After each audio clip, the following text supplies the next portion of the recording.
Hello. Hey guys, we were just talking about the song Through the Rain. We were. We decided we have a plan. Yes. Matt Palmer's going to start an online movement where we can get it to number one. Yes, it's time for it to hit number one. Where it should have gone. It's never too late. I think it peaked at like maybe 81. That's crazy. I know. Because that's a good song. It's a great song and like did well on the music video charts at the time. It just was, unfortunate events. It's a rough time for all of us, It ladies really and was. gentlemen. It But really how's everyone was. doing? Let's not harp on the past. No, we can't dwell on the past. How's everybody doing? Lucio wonders if I'm going to be discussing the No Mariah and the Apple Music thing. Grace says she's expecting a 10-minute rant, and I will not give them a rant. No, maybe a 9-minute. I'm being zen about it. A 9-minute discussion. I will be zen. Not a rant. I'm ready to discuss. Hello, Joe. Hi, Jeanette. Hello, Katy Perry, Lady Gaga, summer period. Is Katy Perry coming with something too? Apparently, she's coming. All right, guys, 2024. I know. It's like art pop. It was like applause versus roar all over again. Oh, what a time. That was a bad fun time. Well, it was a fun time because like music was so good then. It's true. Music was great. Music was great. And there was just a lot of back and forth. A lot Sure. of discussion back and forth. But we do what we can do. Alex is here. Hello. Phoenix Flames. Happy Julian. Memorial Day. Happy Memorial Day Day. weekend to all involved. Hello. How are we feeling today? What are right. people up to? I hope everyone's having a good long weekend. All right, I'm Enjoying themselves. posting on social media. Don't mind me. We're doing what we can here. Isaac says, no, Palmer, do not be zen. Scream. Also, Gaga, Matt's redemption art coming.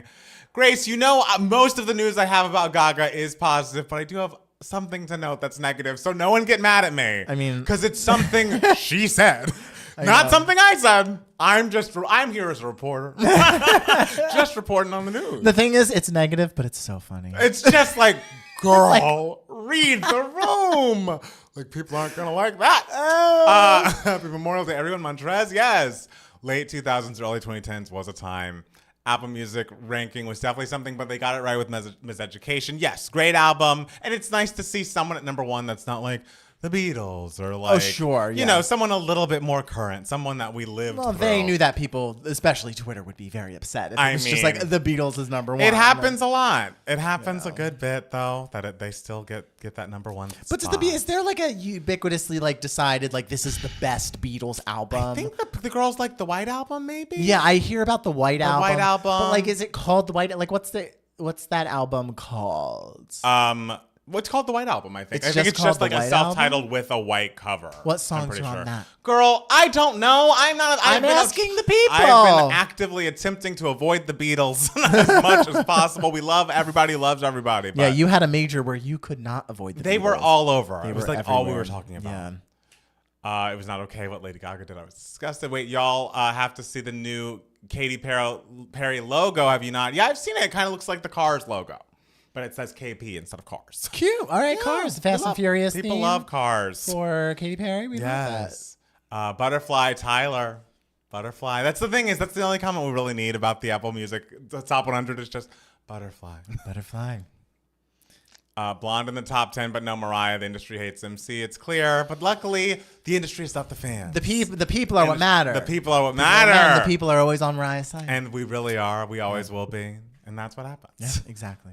LOL at Matt Steele, assuming any of us know many Beatles songs. I know. Maxwell, you're very musical. Yeah, Maxwell, you know stuff. Yes. Diary of very Alicia musical. Keys could have Yes, made it. that's a great one. And I also love As I Am. Yeah, people don't forget about the greatness, the bigness of Alicia Keys for that moment. Oh, that was a It was time. a time. That was a time. She keeps on falling. Yeah. But yes, I think it's good that we not take this so much to heart. People make bad decisions all the time. It's not real. It is also a little strange though that Apple Music is a streaming service. So Yeah. should you be so clearly showing like who you think is great and who you I don't know. It just seems a little mixed up. And who are these people? Are they just like the workers at Apple Music? I think I there guess we'll were- talk about it. We'll talk about it. We'll Yeah. talk about it. Steele, when does Big Brother start? Usually starts. It used to start like end of June. Lately, it started beginning of July. However, last year started in fucking August because of the Ooh. strikes. So, who knows? There's I would assume like early July. There's year. no confirmed There's start I don't date think for there's the a season. confirmed start date. No. Can we talk about the Made For Me remix? Mariah 8. Yes, I do love that Made For Me remix, especially Mariah's ad-libs on the second chorus. Absolutely a highlight of that song. And also the other dance remix. That one we'll you've be been listening talking to about. all week. Okay. When Matt Steele walked in on Thursday, which we did some filming for some upcoming videos, he heard me playing a different dance mix, Loud and Proud, and I've been playing it on loop ever since. It's like, never thought this would make it to a dance remix, and it did. Mariah's got ideas. All right, I'm going to put my phone down. I did all the posting. Great. Wait, let me see if it actually went through on my Instagram. Because we'll sometimes it like doesn't happen. Grace, it happened. Grace hopes that the Katie song is good. I hope so too. Yeah. Hi, Ginternet. Hi, Mats and everyone. Hello. Hello. Oh, goodness. I feel like that remix ate. Well, I mean, which one? There's so many. All of them. All of her remixes eat. It's true. It wasn't until this list that I realized Whitney doesn't have an incredible album as much as incredible songs, at least in my opinion. I hear what you're saying. I think My Love Is Your Love is probably her best studio album. The Bodyguard obviously is perfect, but it also has tracks beyond Whitney that are like completely Other tracks by other people, of like a saxophonist or something. Next. Right. How dare. But yeah, when you talk about discography and album-ness, if you're going from like the big pop divas, I would say Mariah's discography album-wise is great. Loved the second surprise podcast episode. Keep it going. Thank you so much. And I apologize if anybody watched it on Spotify. You'll know that in the last 5 minutes, I am not seen because we were recording it remotely and we were using Riverside, which I shouted out a lot. And I forgot that I needed to stay on the browser to finish my upload of the video. Did you do that? Did you stay on the browser until? I think so. I guess you did. I guess I did because worked. I looked great the whole time. You did. It's like I was the music box cover. I was so close You were up. very close. Yeah. You were very close. Yeah. Her debut as well.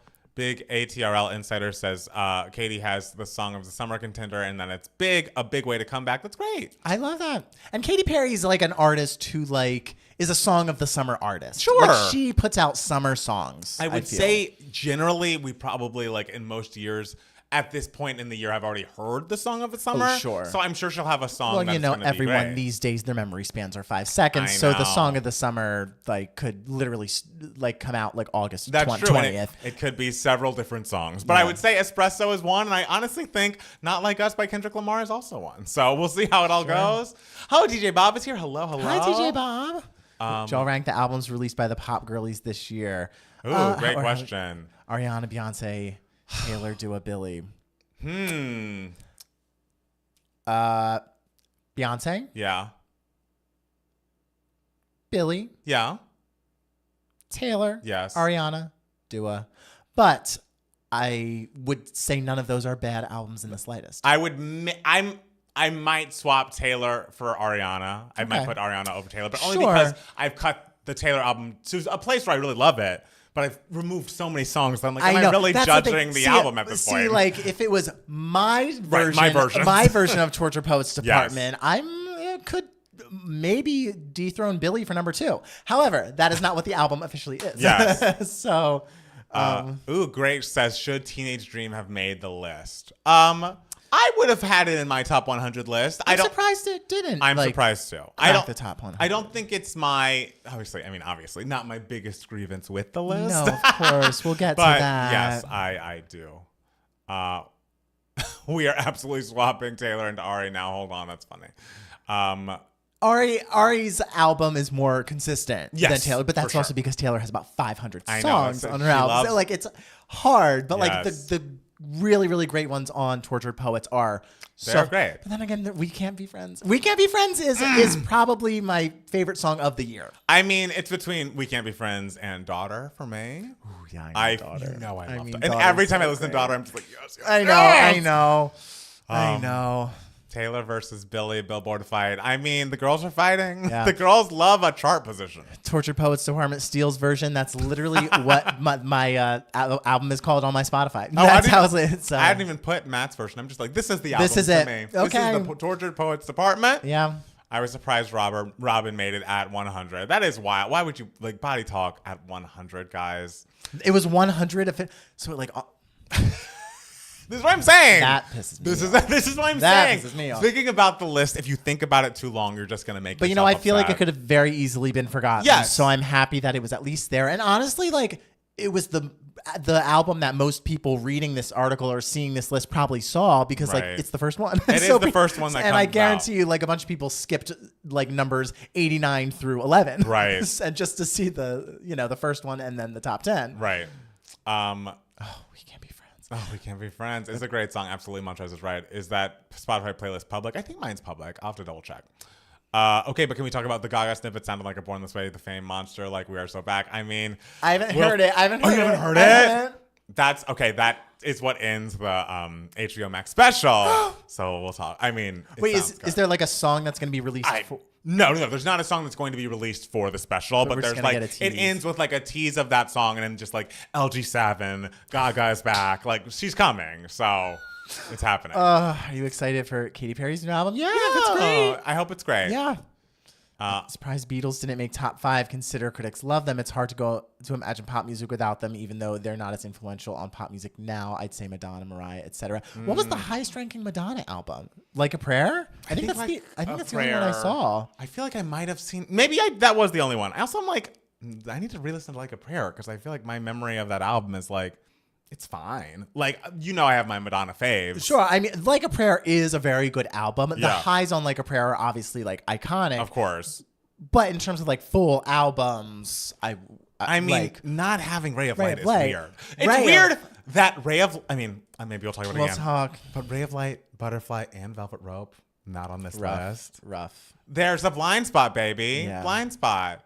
Taylor's obsessed with the charts. The Beatles did make top 5. Oh, did they? Scared of Gaga album rollout during Joker. Those interviews are going to be wild. Absolutely. They've just begun. I need someone to step in before we go wide with these interviews. I'm excited. Do not tell us anything else about what you were doing during COVID. Oh my God. I need more respect put on Janet albums. Control at 42, but no Velvet Rope. I also am like, we love Control, but not Rhythm Nation. I don't know. I don't know. Ray of Light or Erotica? I'm a Ray of Light. I've never got into Erotica. I'd give it another listen. I think Erotica is very cohesive and good and everything, but like Ray of Light that's excellent. Is just so, as far as like Madonna albums, like as a whole, like it's her best. Was there a Britney album on the list? No, there was not. You think they respect? I mean, you think they give her the respect she deserves? The fact that Blackout was not on there. It's like at this point in history, we all know. I know what Blackout was, right, and is. And yes, no Full Moon, no Brandy on the list. Like there was actually shockingly little R&B music on the list. I feel like Usher's was 97. I think Confessions was 97 or something. And it's like, guys, we're overlooking. Well, Michael Smith, Bionic was right where it should have been on that list. Madonna and I have the same birthday, and her song Isaac is so good. It is a great song. I love Isaac. The song, and we love you too, Isaac. But yeah, we love all Isaacs. We love all Isaacs. Is the other Isaac here today? Are there 2 Isaacs? Oh, was that Isaac? That's the Isaac that came to the show. Wrote it. Hi, Isaac. How are you? But I just meant I was talking about the song, not the show. We love everyone named Isaac. Like everyone in every song. The biblical one, the Hanson brother, all of them. Those Hanson brothers I feel like they're a little questionable, a little churchy. Oh yeah, they're they're homeschool hillbillies from Oklahoma. How do you all feel about the gays, sirs? We love Mbop. It was a time. I was scared too. They knew they had to put the Queen on the list twice. Self-titled, changed everything but Lemonade. Sure. Where the fuck was Craig David? DJ Bob? You may be kidding, but I'm not. Justice for Craig. If Radiohead, the Beatles, and Prince and Beyonce get more than one picks, Janet and Michael should too. The fact that there was only one Michael is even surprising. It is surprising. So it is surprising. I mean, the one was at number 2. And sure. Mariah. And that album has The Girl's Mind on it. Hello? The Butterfly has no songs as bad as The Girl Is Mine. Period. Yeah. My friend Alicia, I was talking to her, we were talking about Thriller, and she was like, well, that album's perfect. And I was like, no, The Girl Is Mine. And she was like, you don't like The Girl Is Mine? I'm like, no. Because it's bad. And she's like, it's so good. And it's like, do you really think that, or are you just saying that? And she's like, maybe I'm just saying that. And I'm like, I think you are. Wait, are we going to get Met Live reaction to Gaga snippet? I need to see this reaction. I mean, we'll talk about it during the thing, but we have an idea that we're going to try out for some patrons this week. Yeah. So in a way, the answer is yes. Yeah. Everyone stay tuned. Stay tuned. Palmer, do you think season 3 of Abbott is better than previous seasons? Because I think it was a solid season, but it was still stepped down from the first 2. I enjoyed it, especially enjoyed the ending. But I mean, this also was a season that they had to get to writing right as the writer's strike was over very quickly. So maybe you were feeling just the rushness of it. It didn't, I judging from like what was going on in the industry at the time, I don't fault it. I think we can agree that 2024 is the year for the pop girlies, like us gays are being fed. It's true. And what is 2025 going to be? I'm just dreading next year. Someone said that Olivia Rodrigo was going to come out next year, so that'll be good. She just came out. I know. I mean, granted, when it's next year, yes. She won't have just come out. Right. But, and then again, like, also I feel like the momentum, like, what singles is she? I mean, I don't know. So I hope something from the non-deluxe version of Guts is picked next. Yeah. Single. That's my hope. But Jackson said that he has heard Obsessed on the radio. So that's good for that song. Yeah. People like that. I actually like The Girl Is Mine, but it's corny. Yeah. It's also annoying because they had a much better collaboration, Michael and Paul McCartney with Say Say Say. And so the second collaboration being so like whatever is not my favorite. Do you think the slogan Gaga Returns is a tease to her casting in the upcoming new Batman Returns movie? What? New Batman Returns movie? I don't even know. I know she's in Joker too. I didn't know there was going to be another Batman Returns. But Batman Returns is a sequel. Like, what does that mean? Okay. I think we're saying no. I don't think. I think this is we're deep in the trenches of like Twitter conspiracy theories and Chloe and Halle maybe. Oh, that'd be great. Second half of Billy's album will probably come out next year. Sure. Okay. That's funny. How would you rank Billy's 3 albums? I would still say When We All Fall Asleep #1, new album #2, Happier Than Ever. It's hard. I think the new album is more consistent than When We All Fall Asleep, but the highs on When We All Fall Asleep are so high. much more. Oh, I guess Kweku's here. Hi, Kweku. Hi, Kweku. Yes. So but again, we just got this album. Maybe I will have a different feeling about it soon. And at the end of the day, why must everything be ranked? Why can't we just enjoy the greatness? Did we just film a bracket video where we rank a bunch of debut singles? So stay tuned for that. I wouldn't say that's ranking. I would say that's it's comparison. We're comparison. Saying which is better than the other. Sure. Yeah. But as you will see in that video, it is not an exact science. That is true. Because some of us just fight for what we want. That is true. No matter what. Some of us on this side of the screen do absolutely just that. They said they were working on their 3rd album. Oh, Chloe and Halle? Oh, great. Okay. I wonder, is Halle going to put out a full solo album of her own? Is there going to be another Chloe solo album? Because, how I feel about Boy Bye. Classic. Yeah. Anyone to listen to Willow's new album? I love it. I've heard good things, but I've not gotten into Willow myself.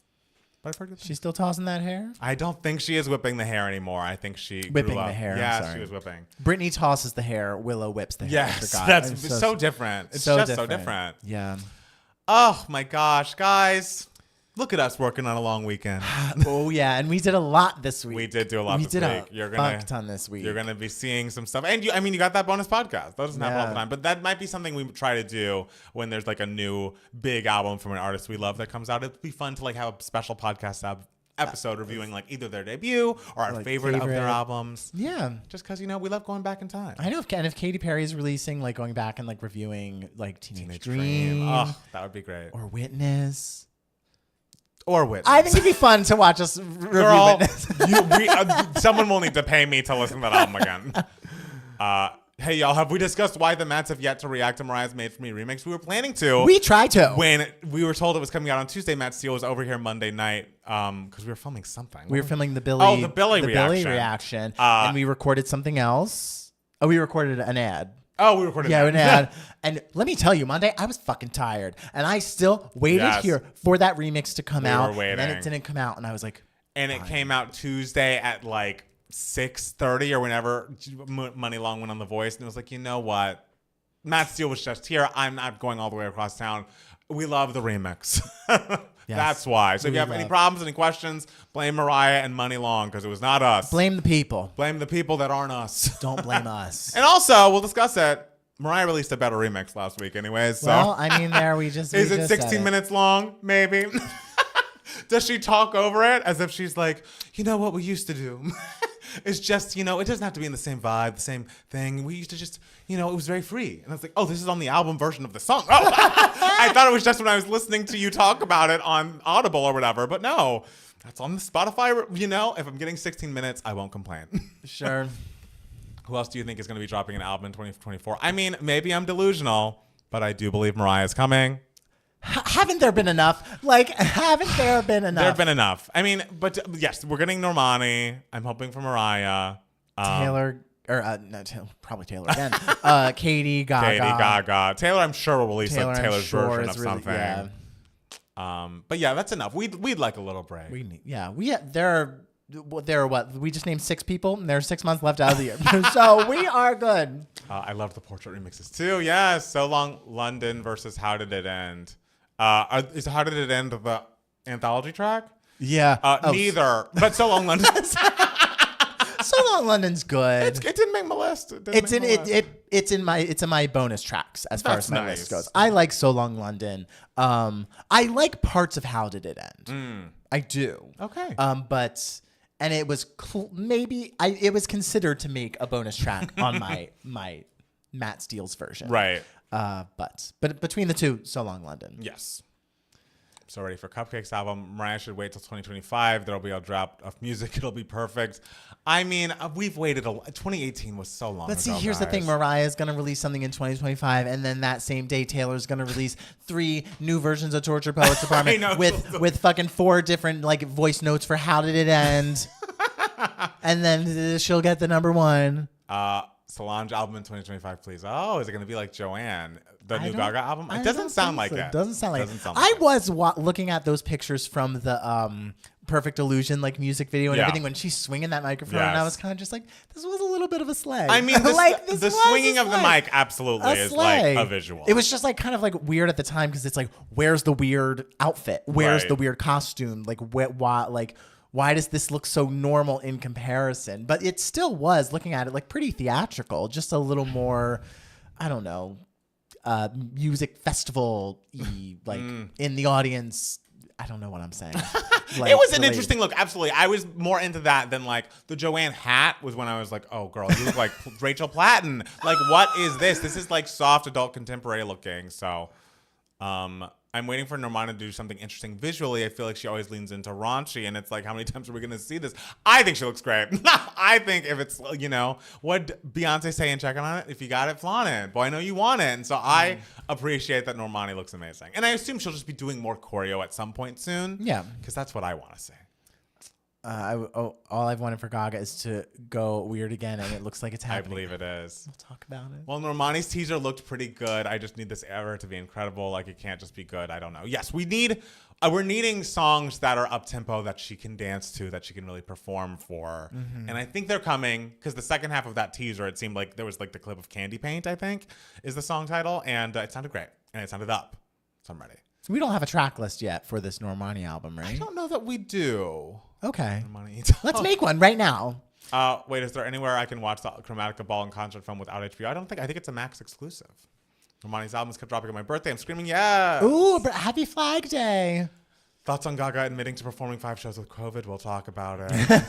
Let's talk about it. But like, girl, no. Like, of course you shouldn't have done it, but like, certainly don't tell us. Oh, that was bad. It's just like, I need someone on Gaga's team to be like the read the room correspondent. Like, should I be saying this? No. Playing Harley made Gaga weird again. That's true. I'm thankful. Some people criticize it before it even comes out. What, Normani? No Victoria slander will be tolerated. Yes.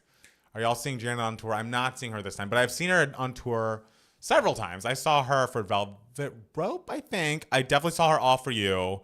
I believe I saw her for the Discipline tour.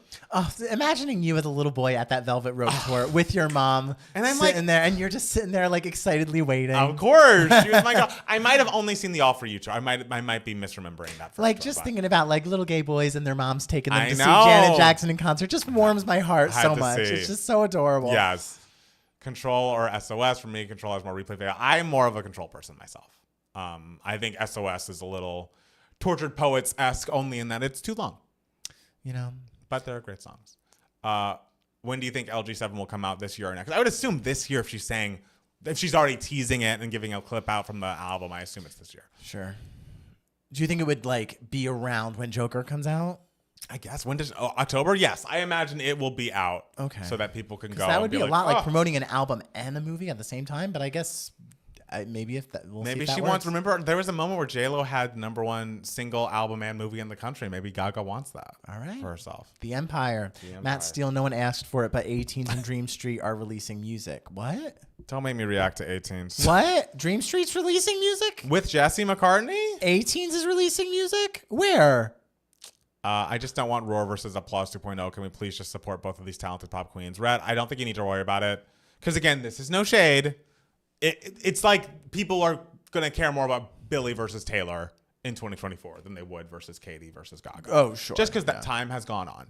And that's okay. We Rest love in time. Peace, Johnny Wachter. He was on General Hospital and was killed in an armed robbery yesterday. I saw that. Oh, I didn't see that. That's saw that, horrible. Yeah. He was killed in L.A. Oh, my God. Yeah, that's horrible.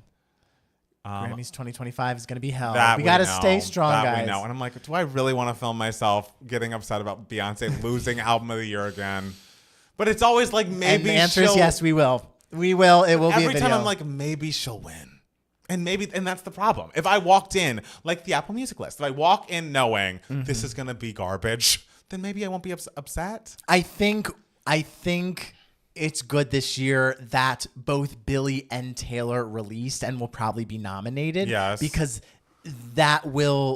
I feel like that could split votes. I feel like a thing when Beyonce has in the last several times when there were Beyonce albums nominated and like, we wanted her to win, there was like a little bit of like a one clear-cut alternative that voters could have voted for. And they did. But you're saying the alternative is the person who wins, or just like splitting the vote from Beyonce? The alternative that will split the vote from Beyonce. Oh, I see. Okay. All right. Yeah, I think having both the hugeness of Taylor and the hugeness of Billie. What if Kendrick comes out this year or something? That's true. I did hear from my friend, and like no shade to Kendrick. Yes. But I did hear from my friend who is a very big Kendrick fan. Today we were talking about it, and he said that he was like, yeah, Kendrick's albums like haven't been as good lately, like since Damn. And I'm like, Kendrick. But I can't judge. And I don't think he's put out an album, and he just is definitely on the upswing with the whole Drake beef thing. Sure, yeah. So I just don't want him eating into Beyonce's votes. Okay. We're already planning for this. I know, like the campaign is starting. Year in advance. Hey, this is what you have to do for everything, for the Oscars, for politics, for Beyonce winning that fucking Grammy. Yes, you just got to start early. Katy Katz and Little Monsters are already arguing on Twitter like it's 2013. Well, I hope they go back to their desk jobs because we're all adults now. Like, get off Twitter, guys. We're guys from Argentina. You guys are awesome. Just found you 2 weeks ago. Thank you so much. What is it, Mr. Lucas the dog? Hello, Lucas the dog. Hello, Lucas the dog. I hope Bruno Mars releases new music this year. Oh. Maybe going with Silk Sonic again. No, I have a theory that they're feuding, which is very unsubstantiated, but I believe it. Whatever. I think it'll be a solo Bruno next. Taylor, Billie, Beyonce, Gaga, Nicki, Ariana. Crazy. Nicki's not getting nominated for Album of the Year. Okay, well. I mean, she's never, no shade, we love everyone, never won a Grammy. Yeah. So... I'm just saying. Did y'all see the clip of Adele singing "Never Had a Dream Come True" by S Club 7? I did. That was cute. Kendrick Lamar is great. I know y'all aren't rap people. Oh, Kendrick Lamar is wildly talented. We've never said a bad word about. Oh my god, a live performer as well. Like phenomenal. Yes. I just have not listened to his albums since Damn. For everyone's sanity, I hope Bruno releases after September. I think that could happen. Even though her husband. Oh, Nicki's. Yeah, oh, okay. Yeah. Silk Sonic album came out and went to me. I don't know. The singles were fire, but no real talk about the album as a whole. I like that album, actually. I think it's good. Even though the worst song on it was one of the singles. It was Skate. Skate sucks. But they, I think, did not submit that year that the album was out. They submitted for Leave the Door Open. But again, Bruno Mars has not lost a Grammy nomination in about a decade. Just like, I think, since pre-Uptown Funk. So... we should be worried if Bruno comes out before. They're going to give him an Album of the Year again. Again. They have given artists Album of the Years again before giving Beyonce one. What do you think about Lasso? Lana Del Rey? Don't care. Kendrick shaded Mariah. I hope it's successful. Kendrick shaded Mariah, so he's over in my book. Did he say? No, he just referenced. Oh, wait, no. Drake referenced Touch My Body. What did he say about Mariah? Someone referenced Touch My Body during the beef, and it was like, okay, leave Mariah out of this beef. Kendrick is definitely coming. If I'd be nervous about anyone for B, it's him. He might take Rap Album of the Year versus Album of the Year. Just don't split the vote, guys. Everyone go in and click Beyonce. Click Beyonce. How did we get into the Grammy voting committee? That's the real question. I don't know. But maybe I imagine some people might be thinking like, ooh, let's give Beyonce Album of the Year for like her third installment of this trio. Kind of like how like when Lord of the Rings: The Two Towers came out, the voters were kind of like, okay, guys, like the finale's coming out next year. Let's award that. How many times can the voting body think of reasons not to vote for Beyonce? That's a great question. Like, that's the thing. That is the thing. Let's not forget Rihanna. Rihanna could come back. Yeah. Yes. Yeah. Does Miley have a new album coming? I've heard talk, but never. I heard she had a song with Calvin Harris coming out, but then Calvin removed all the clips of the song from his Instagram and all of his socials. I'm like, wait, that song sounded good. What happened to that Miley song that was going to come? Miley just dropped an album, right? I don't think whenever with a Flowers album. It was March of 2023. It was a year and a quarter ago. Endless summer vacation. I was like, eternal summer vacation does not rhyme. Did I say eternal? No, I was thinking of it. Endless summer vacation. Endless. Rihanna retired. We got to let it go. Maybe she didn't. Maybe. I believe she could. Do you believe she's retired? No, I wouldn't say retired. But is she in a rush? No. I don't think Rihanna and Rush are ever going to be in the same sentence. No. She's going to do what she wants. And I love that for her. But we'd also love some music. We'd love some music. That's how Harry Potter never won an Oscar. Well, I mean, that last movie didn't win. Did it win any No, I don't think it ever won like a visual effect or anything. Any of the Harry Potter movies. Oh. 18s did a 25th anniversary reunion show, which was amazing, and I hope their new single becomes a big popular hit. We're kind of missing a co-ed group, right? It's true. I didn't know they were releasing a new song though. That's exciting. Oh, the 18s? Are they still called the 18s? I guess. Okay. We're all still teenagers in our hearts, guys. Did you guys ever listen to Nicki's album? No. Also, Justin Bieber. Sorry, but I want some new music. I mean, he's kind of in the same boat as Rihanna. Like, he just had a baby. I assume not rushing. To put out music. He's chilling. Yeah. Let him be. And like Yummy wasn't that the album that Yummy was on wasn't that long ago, was it? It was before the pandemic. No. Was it not? I want to say it was like 2021. In my head, I want to say 2019. Let me look. We're gonna do our Wikipedia research. But please hold tight. All right, we have to remember Rihanna gave us always back to back 2008 to 2012. She was due a break, but not this long. She starved us. Will y'all reach to Flow when they drop? React to Flow when they drop? They're the adults now. I know that was when they were asked years ago, like, what are you gonna call yourselves when you're not teenagers anymore? And they were like, probably the adults. I like that a lot. Yummy came out January 3rd, 2020. Oh, fuck. Yeah, and so the album must have come out. Oh, God. That's the blurriest time. I know. Early 2020 was the... Yes, it came out on Valentine's Day, 2020. Oh, my God. There's an album called Changes. Wow. If you had asked me what that album was called, I would not have said Changes. With the new baby, I don't think we're getting new Justin for a bit. Maybe some features. Justin's Justice is a good album. Rihanna really did not take a break for a while. Oh, absolutely not. She was all over the aughts. It was the new album every year. Yeah. So we should be happy with what we got, but I do want more. I feel like we might get a Rihanna Kendrick collab after Drake dissed Rocky. I could see her teaming up with Kendrick again. That would be something. That would be a moment. That would be something. Flo's new song Caught Up is great. I mean, Flo's great. Flo's great. I've not heard the new song, but every song of Flo's that I've listened to, I've really enjoyed. Yeah. They're talented. Really, and we love a girl group. We love a girl group. You know, as much as y'all are missing a co-ed group, I'm missing a girl group. Yeah. Do you have any opinions on Cardi? I think she needs to let go of fear of releasing a summer album. I love her debut album, actually. I love Invasion of Privacy. Has she not released a sophomore album? No. It's like WAP has not been on an album. Not been on an album. Yeah, the thing is, she has hits, so it's like I would love people need an album. A big pop rap album from Cardi would be exciting. I mean, listen, if people are satisfied with appetizers, why bring out the dinner? I mean, because I want to eat, because I'm hungry.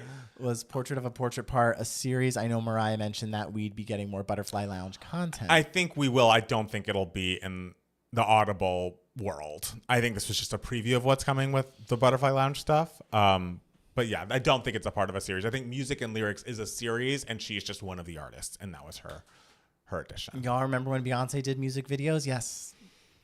Yeah. Actually, it's at a point now where it's like, I'm not even missing it. It's just... I miss that. It's just... Sorry, someone asked if we'd reacted to Justin Timberlake's new album. No, we didn't. I loved 2 of his albums a while ago. The 2003, 2006, great Justin albums. I did like one of those songs he performed on SNL. You did? Yeah, I forget what it was called, but it was good. I'm kind of excited for Camila's album. Camila's album drops next month. Kind of disappointed by the lack of promotion for Cowboy Carter. Anyone agree? I don't expect. When was the last time Beyonce promoted all out like that? We're begging for music videos. And you know what? Guys. Maybe we're taking a little bit of a break so we can save the funds for the repush of the album around Grammy time. I mean, I assume we're taking a break because she's rehearsing for the tour. Sure. I think there's going to be a tour or something at the Sphere thing. I was thinking yesterday when I was listening to Cowboy Carter again. Yes. So she's going to perform all the songs from Cowboy Carter in the same way she performed all the songs from Renaissance. Right. But is she also going to perform some of the songs from Renaissance on this tour? And then all of her previous that must be so stressful as an artist who's been around for decades. Right.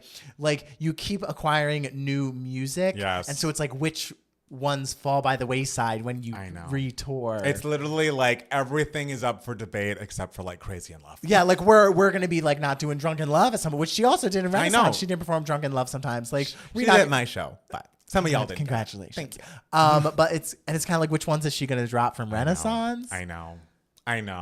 I mean, I would assume we'd need Cuff It.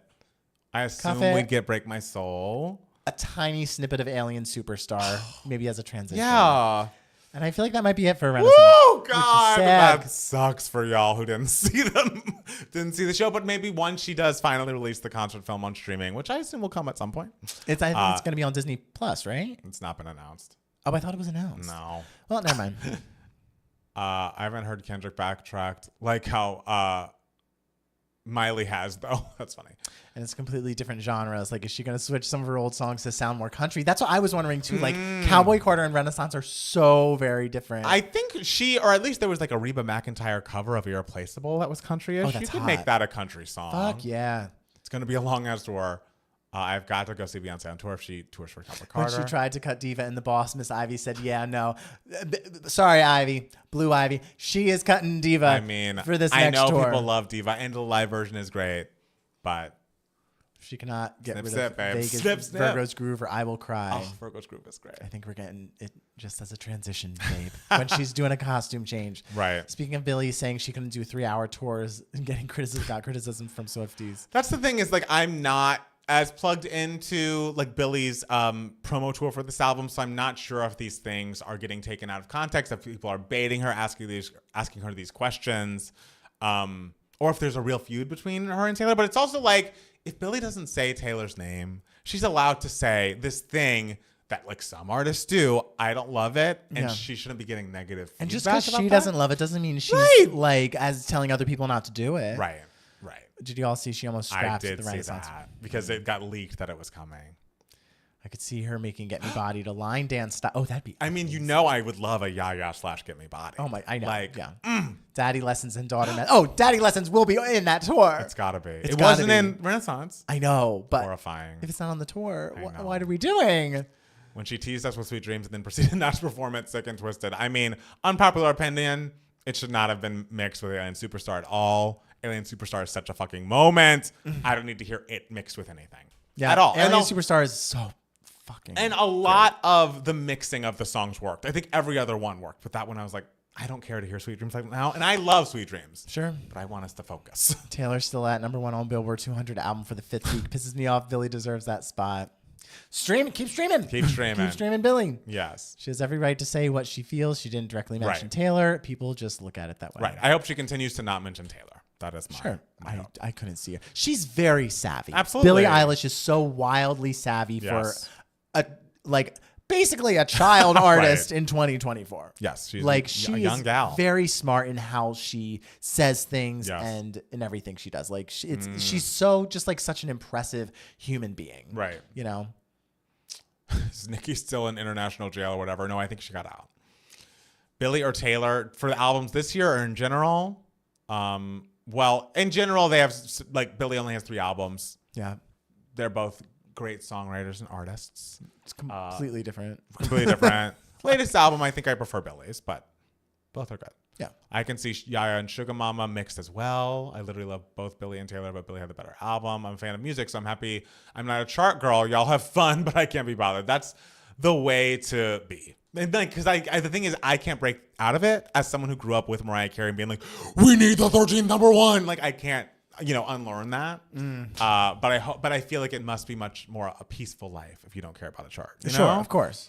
22 is a child now. Anything under 40 is a child to me. I don't think that's true, but if your frontal lobe hasn't completed, yeah, it's a child. If you're under 25, child to me. And I'm also saying when she was a child, she was still incredibly savvy. Yes. I was re-listening to B-Day Deluxe the other day and fell in love with it again the way I remembered all the lyrics to Irreplaceable Spanish version. Oh, wow. Love B-Day original. Please revisit Cassie's 2006 album. So I don't need to revisit. Long Way to Go and Me and You, classics. I already know I love them. There you go. We love Cassie. Should we start? Yeah, let's get started. Okay, cool. Okay, so I'll record here. Oh, wait, actually, let me do a little ad. Oh. Remember ads? How do I do the ads? Just hit the button. Push the button. Push the button. Do you see it? I don't know if it's usually there. Right? It's usually, well, yeah, but not because of this. Oh. Here's something. Somebody's going to get an ad in a little bit.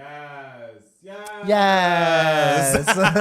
Some of you are getting an ad. Some of you aren't. Who's not? Ads inserted. Expected more B-Day during the Renaissance tour, but might actually fit in the Cowboy Carter tour better. TS versus Billy sounds like Adele versus Kelly. Like, how could you compare? They're so different. Y'all went on pretty long before the podcast officially started. We did. We had a lot to say. Yeah. We're talkers. It's what we do for a living. That's true. It's how we function in society, become, good tax-paying citizens. We love paying taxes. We love paying taxes. Love paying taxes. We love. All right, should we get started for real? Oh, you okay? I just burped a little bit. Oh, not a burper. Oh, no, it was it was a stifled. Oh, I didn't know what it was, but now that I know. Wait, I got the ad. Oh, look at you. Yes. Look at her. Okay, are we recording? Yeah, we're recording. Okay. All right, here we go. Hi, everybody. Hi, everybody. I thought you had forgotten to talk. No, I thought you were going to talk. Why do I need to be the first one to talk? I said, well, here we go. And then you paused for a little bit. Oh, I didn't know that was you beginning the podcast. Oh. I guess that was unclear. You want me to barge in and just be like, hi, everybody? Maybe. I mean, it's a long weekend. I'm just in the mood to relax. So, let my hair down, to take my time. Like Rihanna taught us not to rush by not rushing out a new album. I won't be rushing through this podcast today. Well, as I say every podcast this time of year, right before Memorial Day, it is not a long weekend for me. Memorial Day, when you work at a burger restaurant, is literally hell on fucking earth. So I fully anticipate walking into work tomorrow at 4:00 into a fucking war zone. And that's what I'm going to be doing tomorrow. But now you just get to imagine the day in the future in which you only do 2 gay maths. Oh my God. Guys, please become fucking patrons or something, because I want this to be the last Memorial Day podcast where I'm complaining about my Memorial Day restaurant shift. Please, aren't you tired of hearing about it every end of May? Go to patreon.com/2gaymaths. This is early for us to give an ad for that, but it did relate. Thank you. Okay. Do you want to start? Do you want me to start? You start. Okay.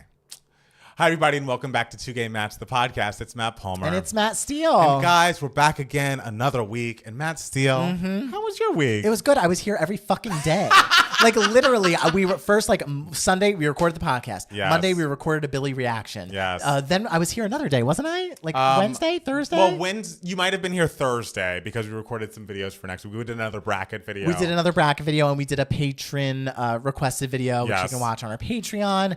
Again, join that if you want me to not have to talk about Memorial Day shifts. And then here again, I literally left my charger here by accident on Thursday. And you know how vulnerable you get when it's your one phone charger. You don't have a backup? I don't know. Ooh, that sucks. See, the thing is, I have a backup charger, but my backup cord no longer charges, and so that's very crappy. Yeah. And it's also a charger that has the old USB insert, which are so fucking hard to find. Yeah. And so I just need to buy a new charger itself. Totally. And so it was a stressful 2 days without my little baby charger. Did your phone die? No, it never died. Wow. I borrowed Travis, my roommate's charger. That's I also nice. have a little plug plug-in-less charger by my bed. Okay, yes. I don't know how to describe that. You don't plug it in. It's wireless. It's wireless. Yeah, but I mean, it's hooked into the wall, but you just place it on top. Yes. You know what I'm talking about. Yes. And so that's how I sort of survived the last 2 days, very cautiously. Okay. I proceeded with caution, as Mariah Carey taught us how to do. Back in 2018. That's been a minute, Mariah. If you want to put out another album, you can. Apparently, everyone in 2024 is doing it, Mariah. So why not? Join the club. Join the club. Matt Palmer, what did you do? I mean, similarly, I made a lot of shit with you. Yeah. So we did react to the Billie Eilish album. It's on our YouTube channel now. The new album, Hit Me Hard and Soft. We also, if you were on the podcast feed, probably saw an extra bonus episode. We recorded remotely a review of Billie's debut album. We did that this week too. We did that on Wednesday. And so, yeah, we recorded that debut album review. We talked about her first album, When We All Fall Asleep, Where Do We Go? And it was great to revisit that album. Billie is a great artist, and we've had a lot of time with Billie, and I'm excited to be talking about other shit today. Yes, there's other shit happening. Absolutely. Are you ready to discuss? Let's discuss. Let's go. So let's jump into the news for idiots. And first things first, I want to say congratulations to all of the little monsters out there, because Lady Gaga's Chromatica Ball is now available to be streamed on Max. It is out. It is proud. It is up for debate. And I think people are loving the show itself. But the biggest news that I've gotten from my Twitter feed is the fact that the end of the concert footage features a snippet of upcoming Lady Gaga music, and she puts some text on the screen that says something about LG7 Lady Gaga returns, what appears to be the first single question mark. The lyrics say dance in the shadow, and I will say, from what I've heard, the clip sounded very Fame Monster-esque, very Born This Way-esque. So I believe when she was on that red carpet, which, by the way, the outfits. That fucking weird ass picture where she is in that gray thing and she has the flower in her mouth and you just see nothing but eyes and weirdness. I was dying the entire time looking at that picture. Because this is always the Gaga that we grew up with, the Gaga that we felt like we were going to be getting forever. And she took a turn, and we love everybody taking their turns. But if we're turning back to weird, that's a place where I want to be. I think the weirdness of filming this Joker movie really inspired her, so I'm very excited about that. I have not heard the snippet of the new song, so I'm going to keep my ears fresh from that. I hope she releases it soon, because I really, really, really want to hear it. I'm just so excited for Lady Gaga to be scary and start bleeding on the stage again. Right. And in our excitement for new Lady Gaga music, we are going to be trying something new on the Patreon this Thursday night at 6:30 p.m. We are going to attempt to have a fun watch party where Matt Steele and I will watch the Max original, the Chromatica Ball film, for our $10 and up patrons. So if you are interested in watching along with us, enjoying that concert footage and the clip of the new song with Matt Steele and myself, make sure to go to patreon.com/2gaymats, and we can have a watch party. I'm hoping it's going to work. Yeah. It's an application that I feel good about. I know that other creators have used this to watch along with people, and I think this would be fun especially we have many Gaga fans in the chat who have accused us of disliking Gaga, which is not the case. There could be nothing farther from the truth. Right. We grew up with Gaga. And I don't know why, but I feel like I get the brunt of that. People are like, oh, Palmer's never beating the hates Gaga allegation. Usually the more blunt one. I think it's good to be honest. People tune in for the honesty. And so honestly, I'm very excited for the Chromatica Ball. Can't wait to watch it with hopefully some of you this Thursday at 6:30 p.m. Pacific time. That is if you're a platinum and up member. Absolutely. Yes. So it's going to happen. And yes, Michael Smith has said in the chat, justice for Divos. But guys, if this works, please know that we'll know how to do a Divos watch party, and we'll be able to do it. So everyone join us. Hopefully it won't be a complete disaster, but I can't wait to watch the film either way. Sure. I will say, with many things that relate to Gaga, there's always good news and some bad news. It's just more just news where you're kind of just oh, Gaga, because with Lady Gaga becoming weird again, she's also going to be a little, how would you describe the interview process of old weird Lady Gaga? I mean, I feel like that never went away. When she was promoting, what was the Italian movie she was in? Oh God. I love that we don't know, but yes, by Ridley Scott, Gucci, House of Gucci. House of Gucci. On that press tour, she was saying, much like myself, very blunt, I guess honest for her, things that came across as a little, wild. But the thing is, like, that was when it was like, okay, I'm Lady Gaga, the actress. So she was saying really like sophisticated things like, I really feel like I got into the role. Don't you feel like you get drunk when you drink the prop wine? And all the other actresses were just like, not really. But I feel like this is more in line with like, we're being a little rebellious, and we're being a little dangerous. But it's not like fun dangerous. It's not like, look, I'm performing paparazzi and I'm bleeding from my eyes. It's like, no, I'm putting a lot of people in actual danger and not thinking about immunocompromised people, because she, during a Q&A at the Chromatica Ball film launch, was asked some sort of question and answered that she performed the Chromatica Ball, I believe, 5 times while she was positive for COVID. And she told the whole team, told the dancers, and said, I don't want to cancel these shows because I'd feel bad for my fans. And like, you don't have to perform if you don't want to, but I'll be out there. But it's like, if Lady Gaga's your fucking boss and she's performing, you're performing. And that is even before we get into the audience members, where I'm like, does she walk through the audience at any point in the show? I'm going to be watching with bated breath, praying that she stays on that stage. But even the dancers, the people involved, it's like, COVID is not a joke for immunocompromised people. Like, people really very much die of this. Like, let's not wear it as a badge of honor that like you just couldn't cancel the show because you love your fans. It just is like, Gaga, we're excited that you're returning to a sound we love, but please don't say shit like this again. There needs to be someone in her team that says like, this is not cute. This is not a good story. No one should know this. You shouldn't have done it, but also no one can ever know about this. Mm-hmm. Yeah, instead of bleeding from the eyes, she was just spewing viral material from the mouth. Girl. She told her like crew and everything, like, if you don't want to do it, you don't have to, and everything. But I wonder if they like agreed to do it, like if there was some sort of like legal thing that they had to like agree to, like if you get COVID and die, your family like cannot sue or something. I wonder if like something like that was involved. But who didn't sign that is the audience members at the concert. That is very true. So I of course hope no one got sick, no one got COVID from her. But if someone comes out of that place and it was like, I actually had COVID from these dates to this date, I missed this much work, and it's a little suspect. I passed, like something terrible happened. I feel like she's putting herself at risk of legal action for saying this publicly. It just blows the mind for me. How wild would it have been though if like all of her like crew and like dancers and everything all said, no, we're not performing, and it was she just like walked out on the stage with like nothing and like did a whole show. The show honestly probably would have been really iconic, but I would pray she would have canceled the show. Sure, but honestly, I pray that she would have canceled the show either way. But sure. Here we are. But we're a little too far out of that, because this was what, like 3 years ago at this point? Yeah, I guess 3 years ago. So Gaga, some things should be kept to ourselves, and some things I hope you're hearing the feedback and knowing, I won't do this in the future, because don't be around people if you have COVID. It's, honest Gaga is back. Yeah. So we got to take the good with the bad when you're a Lady Gaga fan. You got to take the good with the bad. I'm not taking this. I'm not taking this on, girl. Please. But we're excited for the new album. Yes. The new song, Dance in the Shadows, I guess. I don't know if it's really. We're already dancing in the dark. We might as well dance in some shadows, that's too. a song. That's a song. And when I saw Gaga, she opened with that. Oh, fuck yes. It was amazing. Good for you. Absolutely.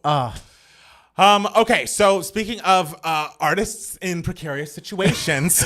Artists who maybe are putting themselves in precarious situations. Miss Nicki Minaj has Instagram lived that she was arrested and fined in Amsterdam for carrying marijuana. The tweet I'm seeing right here says, now they said they found weed and that another group of people have to come here to weigh the pre-rolls. Keep in mind, they took my bags without my consent. My security has already advised them that those pre-rolls belong to him. Oh yeah, and the pilot wants me to take my IG post down because she was posting about how she was getting searched or something, and she actually posted the moment where they like close the jail gate upon her or whatever. Like, it just was so wild and dramatic. I believe she is now out of jail, out of Amsterdam jail, and has just been charged with a fine. But it's like, babe, and the thing is, she says weed, and maybe it's the trafficking, maybe it's like the traveling from point A to point B with said weed. But it's like, if you're in Amsterdam, weed is very clearly legal. Yeah. So maybe it's the trafficking, maybe it's the movement, or maybe it was something more serious than weed. I don't know what it was, but like, where I don't want to be? In jail overseas. Like that seems terrifying to me. And I wouldn't want to put myself or, the other people, my other crew members. This is really an episode dedicated to the crew. Protect your crew members. Your crew members. And she was not doing that, and Miss Gaga wasn't doing it. And we've got to do it for the rest of the year because this ain't cool. 2K Mats, we protect our crew members. We're the crew members, We're babe. the crew members, and we protect our fucking selves. And maybe one day, if we have like a person, oh God, imagine that day. I know. Everyone, become a patron.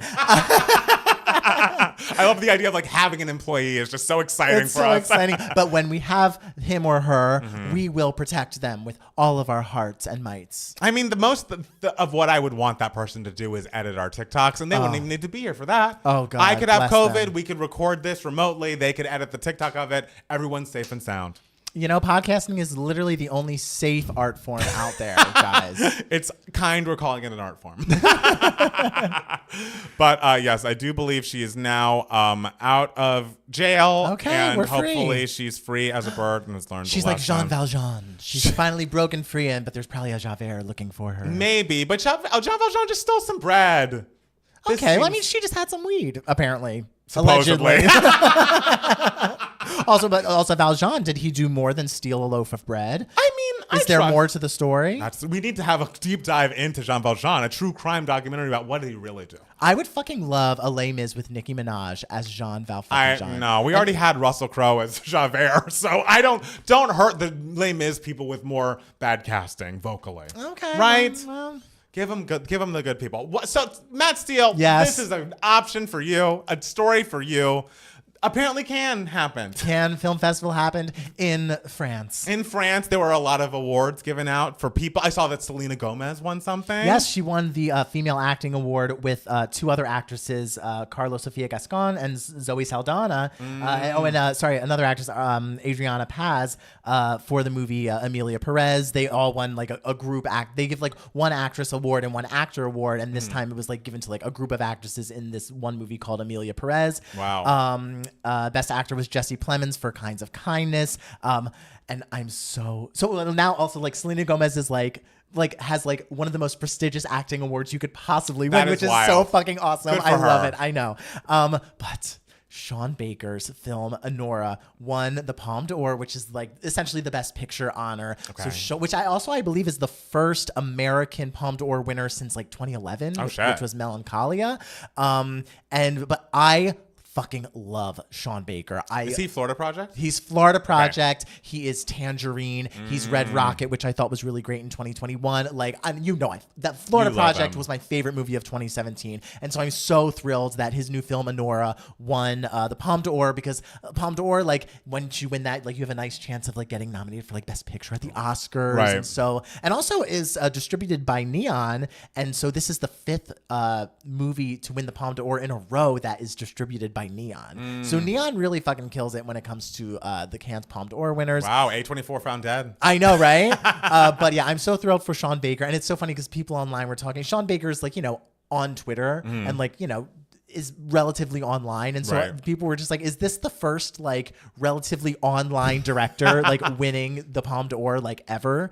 So people were kind of excited about that. I don't know. Like I'm really, really excited for him and happy for him. I hear it's a great movie. So I'm excited for Sean and Selena Gomez and all of the winners. I would like to say to whatever lady security guard was on that red carpet and got in a screaming match with Queen Kelly Rowland, you better go fuck yourself. Kelly Rowland is a kind person who's been through a lot. She's always been polite, a wonderful person to work with for such a long time. Ask Beyonce, ask Tina Knowles, ask maybe not the Today Show staff, but whatever. We love Kelly, and you will not be sitting there talking to her any kind of motherfucking way. I also saw her be rude to several other people of color on Twitter. I don't know what her fucking deal is. Well, also a Ukrainian woman as well. Oh, Ukraine. Well, great. So this person's just a fucking jerk. No, she was just doing her job. Well, she's bad at it.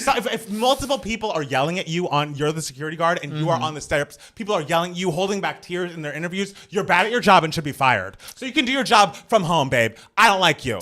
I don't like you. I mean, because here's the thing with the Cannes Film Festival, it's like unless you are like a person representing like a product that is sponsoring the festival, sure, or you are a person in the picture that's about to be seen, and like the production paid for like pictures on the stairs, you're not allowed to pose on the stairs.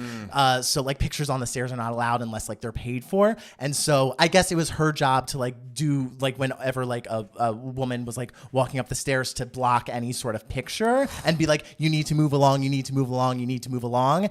And you know, she's a security guard and French, so I imagine she said some things in a curt way. But like, and you know, but all these actresses and everything and like stars are like trying to like get their moment, like, and so they're trying to like stop and pose for a picture, and she's probably just like, no, you can't do this.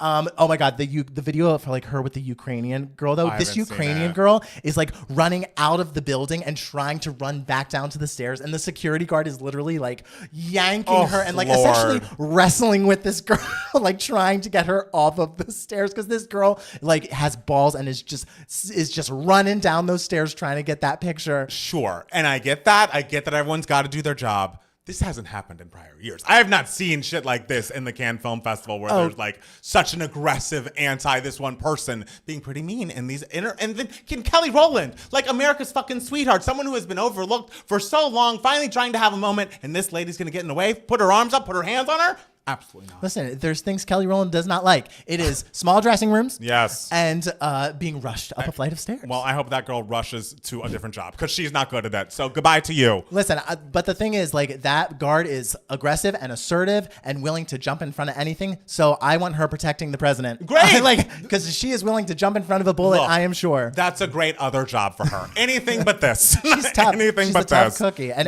everyone's tough at Cannes. Cannes is a very serious ordeal with a lot of rules. Yeah, like women have to wear high heels. They have to, unless like, or else they're not allowed in. I think like Julia Roberts like secretly like walked up the stairs like barefoot once, like in protest or something.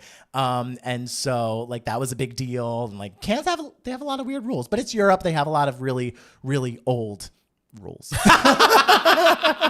It's a very really old rules. We'll get with the times, babes. You know? Come on, Cannes. So, I mean, I feel like we had been talking so recently about how, like, movies have been doing better, like, the theatrical releases are doing so much better, but then I see that apparently the Memorial Day box office this weekend is not going very well. Matt Steele, what do you have to say? Everyone go see the movies. I don't know. Furiosa is making $26 million after 3 days. Garfield, $25 million. If 16, Planet of the Apes, $13 million. Fall Guys, $6 million. Apparently, this is as desolate as it gets for one of the biggest weekends of the calendar year. Last year, apparently, was when The Little Mermaid was released, and that made about $93 million over that weekend. So, look, all I'm going to say is I loved seeing challengers in theaters. And I feel like when you have a movie like that in theaters, you should go and see it. And then you see something like Anyone But You, which I guess was also in theaters, and it's fucking dreadful. But then I watched it on Netflix, and I thought it was fucking dreadful. So good movies are good movies, bad movies are bad movies. But like I would think I was anticipating Mad Max Furiosa being a bigger hit than that. Am I wrong? Like, well, also the thing is like, and something that like would happen like years and decades ago is like a movie would open and then like word of mouth would really help it, and then it would make a huge amount of success, which Anyone But You did. Yes. Like I think like it opened fine, and then word of mouth really got it going, and it became a huge hit. And so I think people are so quick to be like, oh my God, this box office numbers for the first day, it's a complete disaster. Throw it on streaming right away. Now we've given up, and it's kind of just like, and it's so interesting because like. Anyone But You was what, a couple weeks ago? That it went on streaming? It came out like, what, came out like a month and a half ago, 2 months ago? Oh, in theaters? Yeah, in theaters. I think a while It came out earlier this year, right? I'll look it up. Yeah, and so, but time flies out of my head. I don't know. It released December 22nd, 2023. Oh, Jesus Christ. Well, December 22nd, but like it was a huge success in 2024. Sure. We're almost 6 months in. Sure, okay. Okay. But what I'm saying is like, I feel like we have like such like hugely successful like times, and then like we'll have like 1 or 2 weeks where the box office isn't great, and people are like, that's it, hang it up, burn all the theaters down. And it's like, no, there is going to be another like successful movie where like more people will be in theaters. So I do wish that like, I do want Furiosa to do very well, because like, did you see it yet? I haven't seen it. I'm seeing it next week. But fucking Fury Road is so fucking excellent. You love that movie. And so I'm excited to see Furiosa. I hear it's great. And so I don't know, maybe people just need a little bit of time. Maybe. I'm not worried now. It always goes in waves. Yes, it does. So, but go see a movie. Go experience things on the big screen, especially like something like Mad Max, girl. I guess people. I mean, I hope you guys like it. I hope you guys enjoy it. Yeah.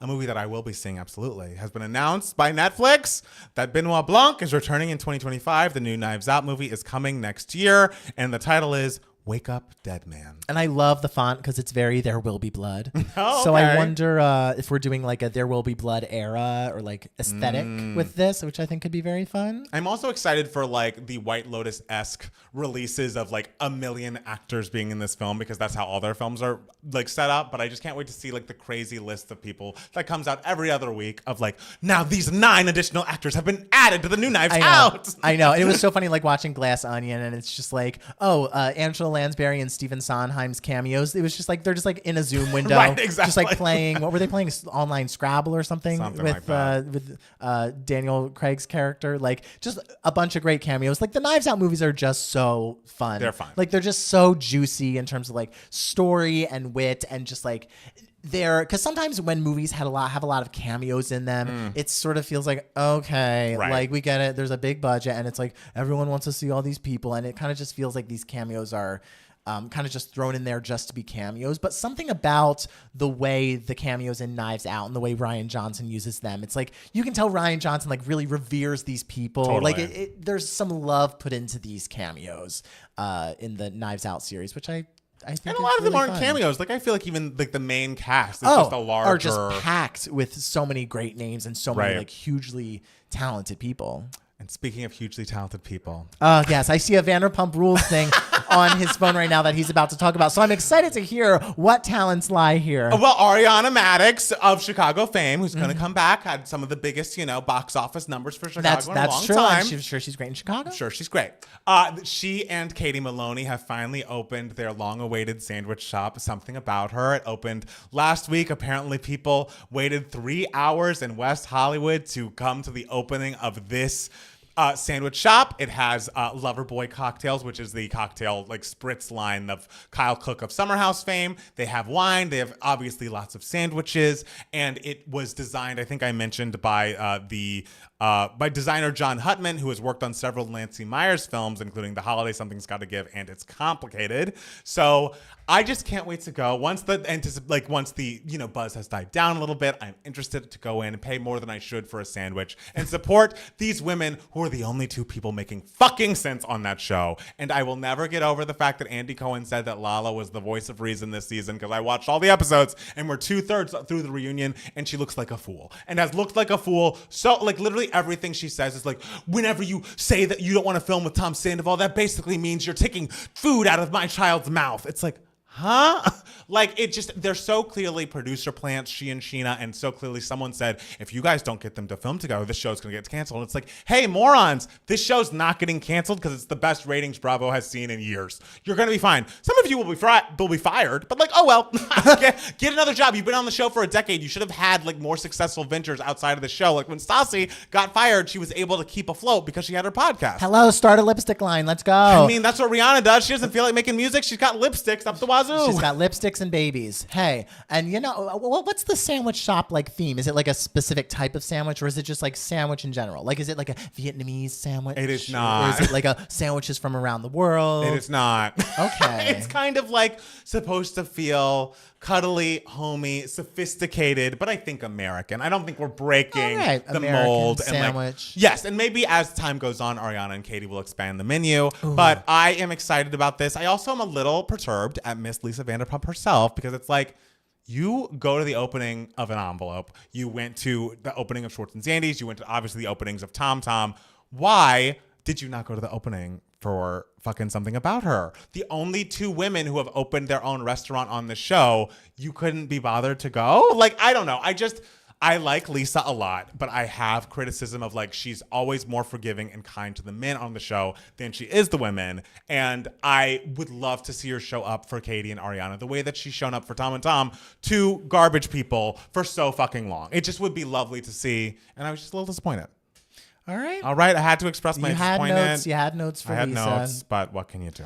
Well, I wish everyone all the best. I would love to get maybe a pastrami on rye at this sandwich shop. I bet you could. Hey, that's American. Maybe in a couple months. Don't go yet. You don't want to wait in the line. I wouldn't want to wait outside in the line. No. Where is it? In WeHo. It's in the WeHo heat. Okay. Yeah. Okay. In the WeHo heat. The WeHo heat. I don't want to be outside in the line. Darling, we're not just talking about the weather. Absolutely not. Hey. And also speaking of Bravo shit, I sadly have to announce that Monique is not going to be on the Traitors next season. I'm so sorry. She came out and said that she wasn't going to be joining. There was a rumor that it was because the Traitors had really actually cast Candace and Monique, but then Monique's people came out and said, oh, they just didn't offer her enough money. Okay, fair. Come on. It would have been fun. I would have loved to see her as a traitor. Well, maybe next time Traitors will be lasting a little while.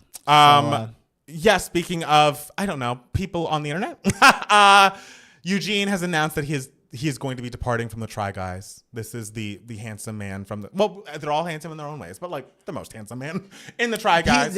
Eugene's very glamorous. Oh my God. Handsome. Glamorous. Just looks like, I feel like a makeup artist dream. Like you look at that face and it's like, people could do great work there. Seems like there's a fan blowing in the face. Yes, so, yeah. and he seems very kind and lovely as well, but I'm not like a Try Guys super fan, so I don't know their personalities so well. Yeah. But all I know is they're down 2 Try Guys.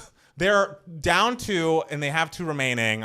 It's 2 Try Guys. Like, if our channel was us, like, trying things, I feel like we'd need more than just the 2 of us, right? Am I wrong on that? I think we're good enough where we can just have it be the 2 of us. Right, I do too, but only from like sitting and talking. I don't want to go and try things with just you. What the fuck? I just feel like... okay, if they need a couple more Try Guys, we can, hey, Try Guys, if you're out there, yes. I'm willing to try shit. True. If I'm getting paid for it. Absolutely. If joining Try Guys means I can quit my fucking restaurant job and not have to work another goddamn Memorial Day in my life. Hello? But I think and the thing is, Eugene, I believe, is in the community, so they need some LGBTQ representation. Oh, God, you need us. And you need 2 gay people. Oh, we say that so, like, devilishly, like, you need us. That'll be our pitch to them. We'll send a video of just like, you need us. Oh my God, and that every gay stylist is saying that to every actress, like, on the fucking Cannes red carpet, just like, you need me. And the actress is like, oh my God, I do. Oh God. All of you guys should boycott next year. Fuck Cannes, at least the red carpet. I'm happy Selena Gomez and your friend won awards, but that red carpet lady, got my eyes on you. And then also they have a schedule at Cannes too, and they are just like, we are starting on fucking time. And guys, we're going to talk about the news story that I feel like people maybe wanted us to talk about up top. I have decided to remain calm during this segment of the show. Take a breath. I'm going to take a breath. Take a breath. Inhale. Exhale. That was good. Apple Music. They made the choice to unveil a 100 best albums of all time list.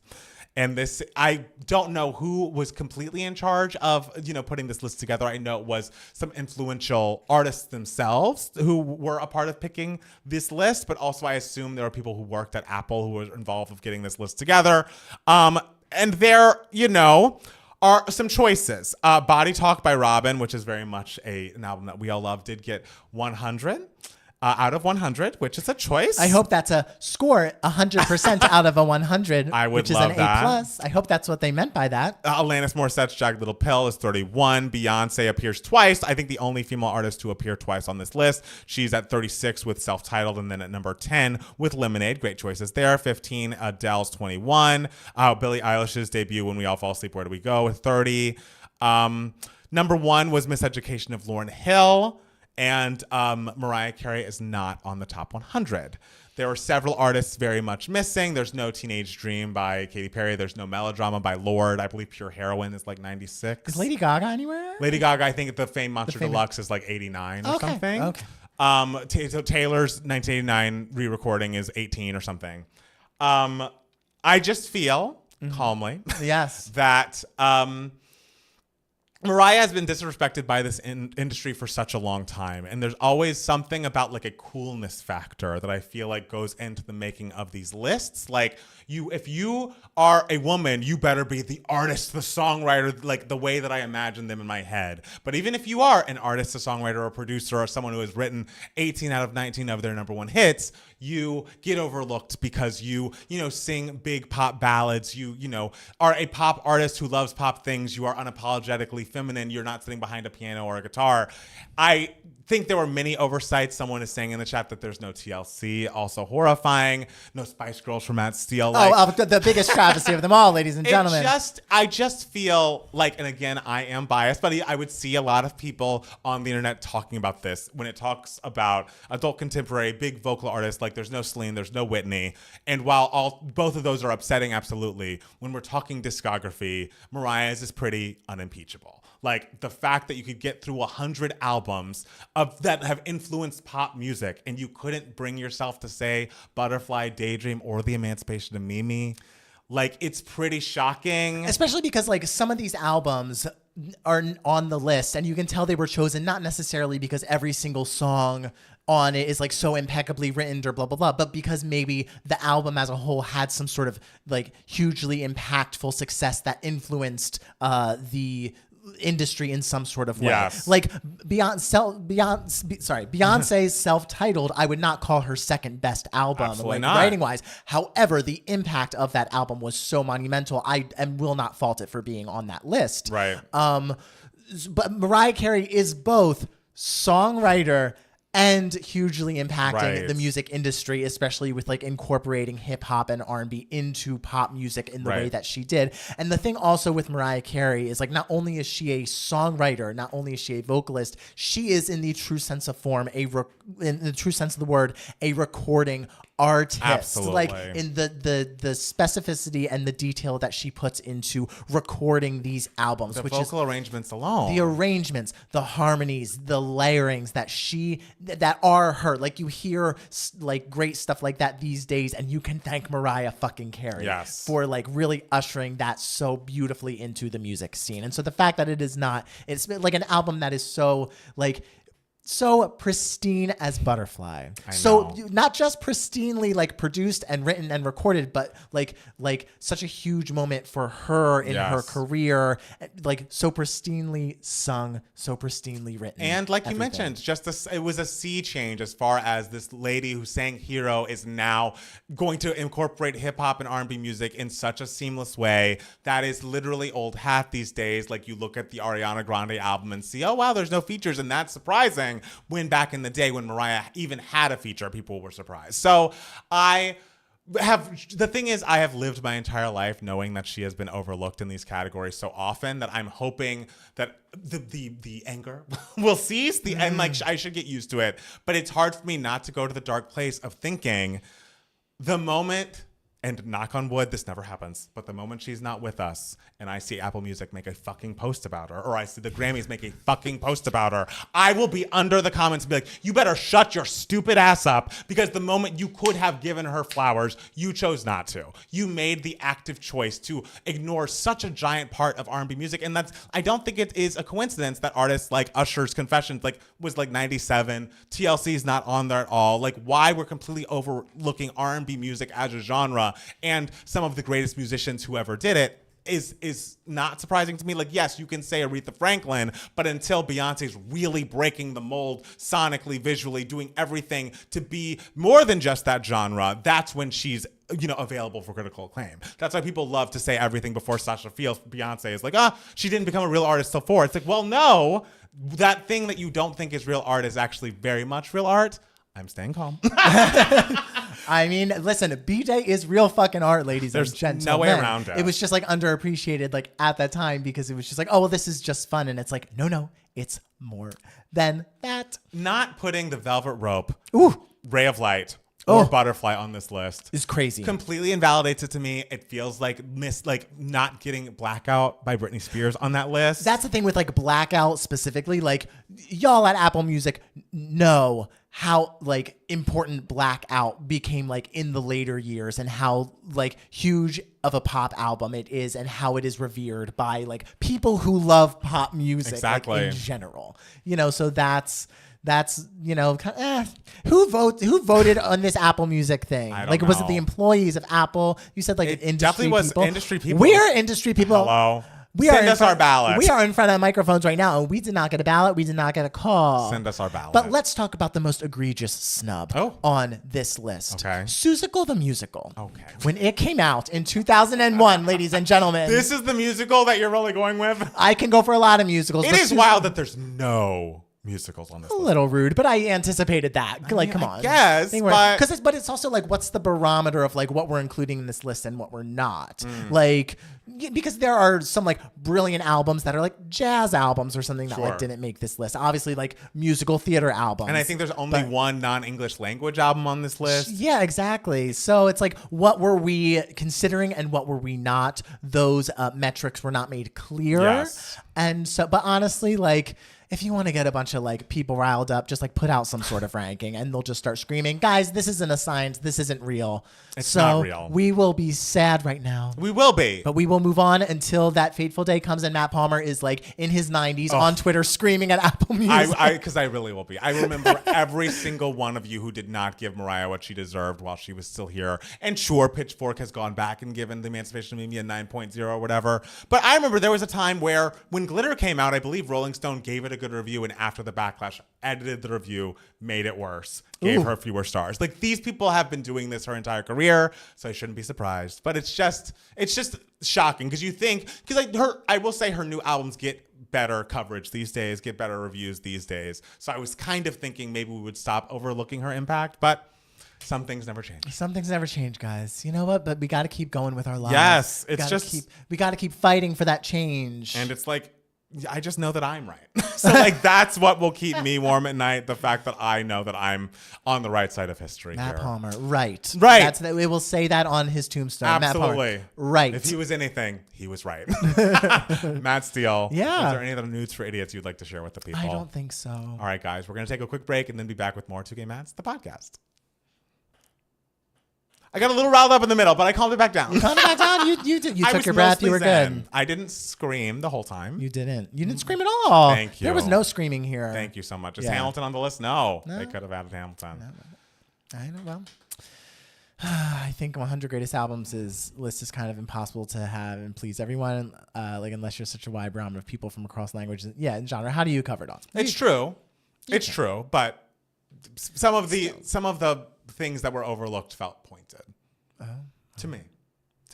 You know, you can't help how you feel. You can't. When you get that gut feeling, you just kind of got to go with it. I got a feeling. Yeah, where was The End by the Black Eyed Peas? Which, by the way, I actually do love that album. People talk shit on the Black Eyed Peas. That album's great. Good afternoon, gentlemen. It's your favorite fan saying hello from Adelaide, Australia. Hello. You guys are great. And I always look forward to your live podcast. Thank you so much. You. That's so kind. Oh, we love our Australian friend. We love our Aussie friends. Love our Aussie friends. I'm not making the joke, Montana. Be proud. Hey.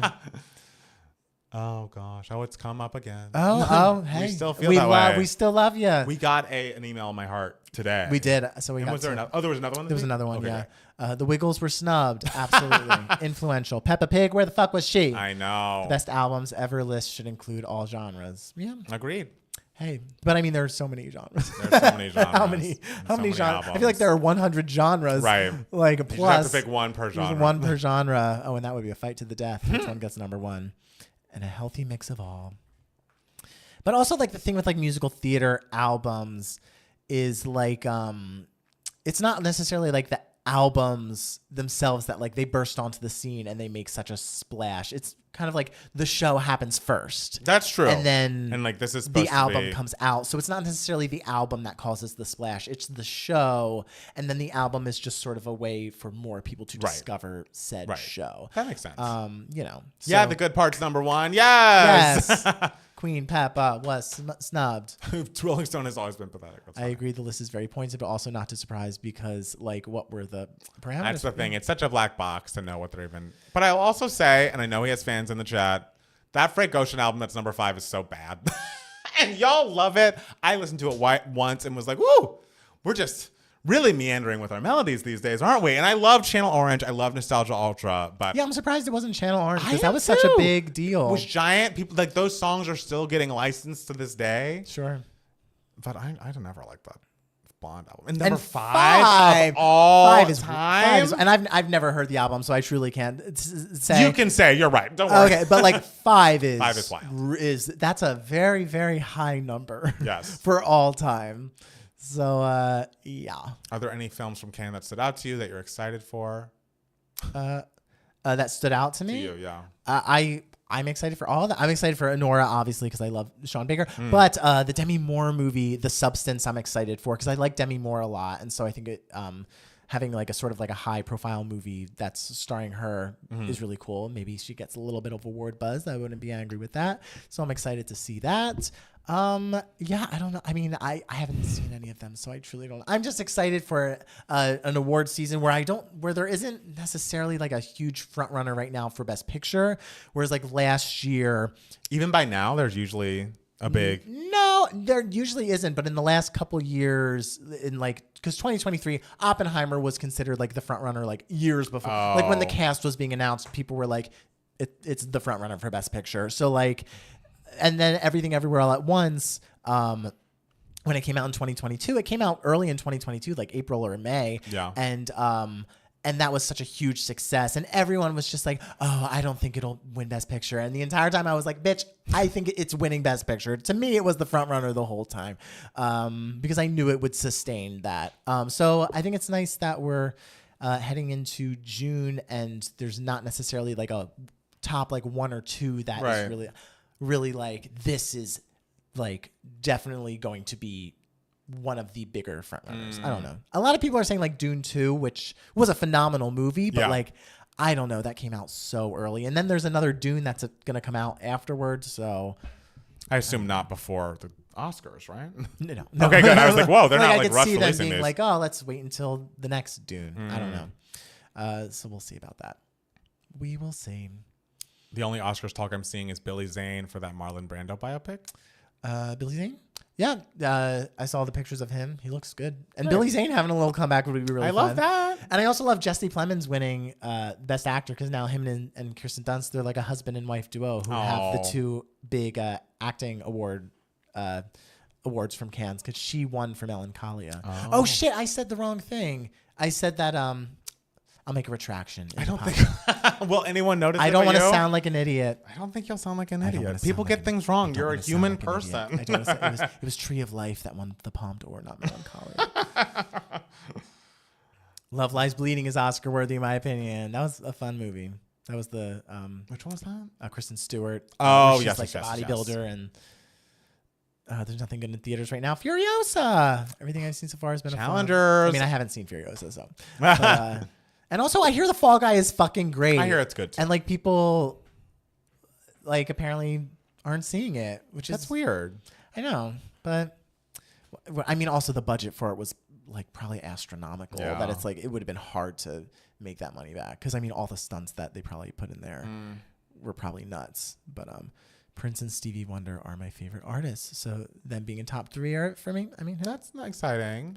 Any fan cast for New Knives Out? I went for Dev Patel. Ooh, that'd be cool. Could see that. I saw Michael Smith saying I.O. I.O. is an obvious fucking it. choice for a movie like this. Have you all been seeing the Zendaya can't really act discourse? No, don't believe. Glad to not see it. I've seen her act with my own eyes, and I think she's proven herself pretty fine. In person or just on screen? No, on screen. Okay. I love Fall Guy. Is that A24 glowing TV movie good? I don't know. I'm gonna try to see it this week too. I hear it's really good. What's it called? I saw the TV Glow. The Fall Guy had a bad third act, but was part of a joke in the movie. Okay, it didn't make up for it though. That should have, because like 40 minutes. They should have cut. They should have cut like. Oh, interesting. How long is it? I was gonna say that is a while. That's why. I mean, I know you don't like this, but I am gonna wait till it's on streaming. Well, you know, you're part of the problem. I'm sorry. You guys, The Fall Guy is not good. There's a lot of stunt scenes, which is good, I guess, but there's barely a plot until the last 20 minutes. I really liked The Fall Guy. I went and saw it a few weeks ago, and it was a lot of fun. Okay. Hey, yes, McKenna, we have differing opinions. We love that. I will give it a watch. Maybe I won't fall asleep during it. Still waiting for Rihanna to come out. Yes, we're all waiting for Rihanna. I'm hopeful. I'm with you. You know Rihanna wouldn't have put up with that guard at the Cannes Film Festival. Oh, my God. If Kelly Rowland's yelling at you, Rihanna would have punched her. Yeah. That, there was one, like, model who literally, like, shoved the security guard. Really? Like, you're going to shove the security guard? Like, woo! I mean, I assume she won't be back, the security guard. Like, she's causing too much of a ruckus. Oh, Cannes doesn't care. I mean, Cannes doesn't give a fuck. There was a guy. Cannes does not give a fuck what anyone on Twitter is fucking saying. Well, they should fire her. We should start a petition. I saw the TV Glow. It was beautiful. I cried a lot. Oh. Yeah, I hear it's very good. I saw the TV Glow and that was bad too. Oh, come on. Funny. This is so funny. Ty hates it all. People were wrapped up in the neon visuals, but it was just weird. Well, you know, weird can be good. It was only 2 hours, but it felt like 2.5 hours. I hope there is Rihanna, but I don't think she cares. One day she'll care. I'm sure she cares. I care. She just wants the album to be good. She wants to do real good. real good. The best album of all time. Number one on the next Apple Music list. I know. Okay, wait. Let me do an ad before we... Let's not forget the ads. Let's not forget why we're here. It's ads. To buy stuff. Yes, so that Matt Steele never has to work on Memorial Day again. We participate in capitalism here at 2K Mats. I mean, aren't we all participating? What choice do we have? What choice do we have, guys? I've only waiting for Rihanna to release this year because this year is stacked. It has been a lot. It's been. Oh, ours is Domino's. Okay, Domino's. Yes.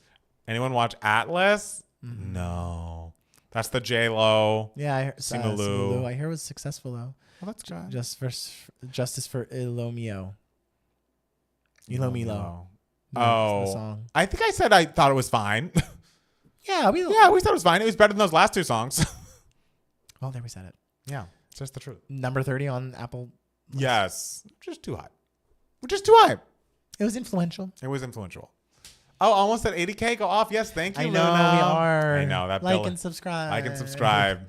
Who here is not subscribed? I want to know. That'd be wild if someone's like literally in the chat and hasn't subscribed to the YouTube. It's just like, this just popped up on my YouTube and I just clicked on it. It's been stacked for release. I'm sorry, new Lady Gaga era. I haven't anything since I've been on a hike, but I've seen the movie trailers though. Apparently the film ends with a preview of LG7. So that's great.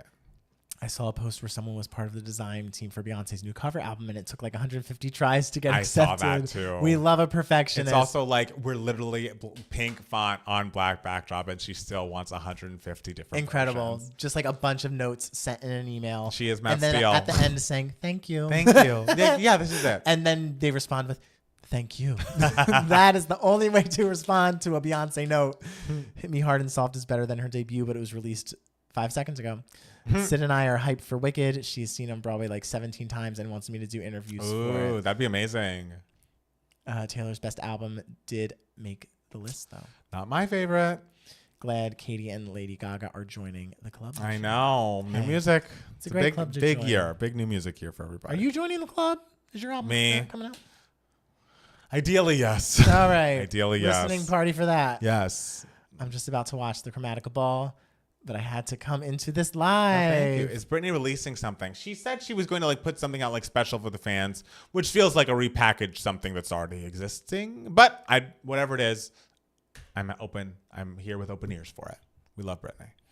We love her. Of course. If she wants to release something, yes, let her release it. But like, do I believe it's new music? No. I don't foresee. You never. I mean, you were the one who said Gloria was her last, and look at us now. Well, you did that. You did that. I single-handedly did that. You did. You ruined it all. The power I have. Who knew? 1989 Taylor's version shouldn't have been on there at all. And it's like, the thing with that is just like, we're just gonna pretend like Welcome to New York and Bad Blood aren't on there. Like, we could have done another Taylor album that's a little more consistent. I guess 1989 was very like influential. Big. It was huge, I guess. But there are bad songs. That's her best album, Argue with the Wall. Well, we're arguing with you. I'm actually very surprised Folklore was not on that list. Yeah, I am blown away that Folklore is not on that list. That was surprising.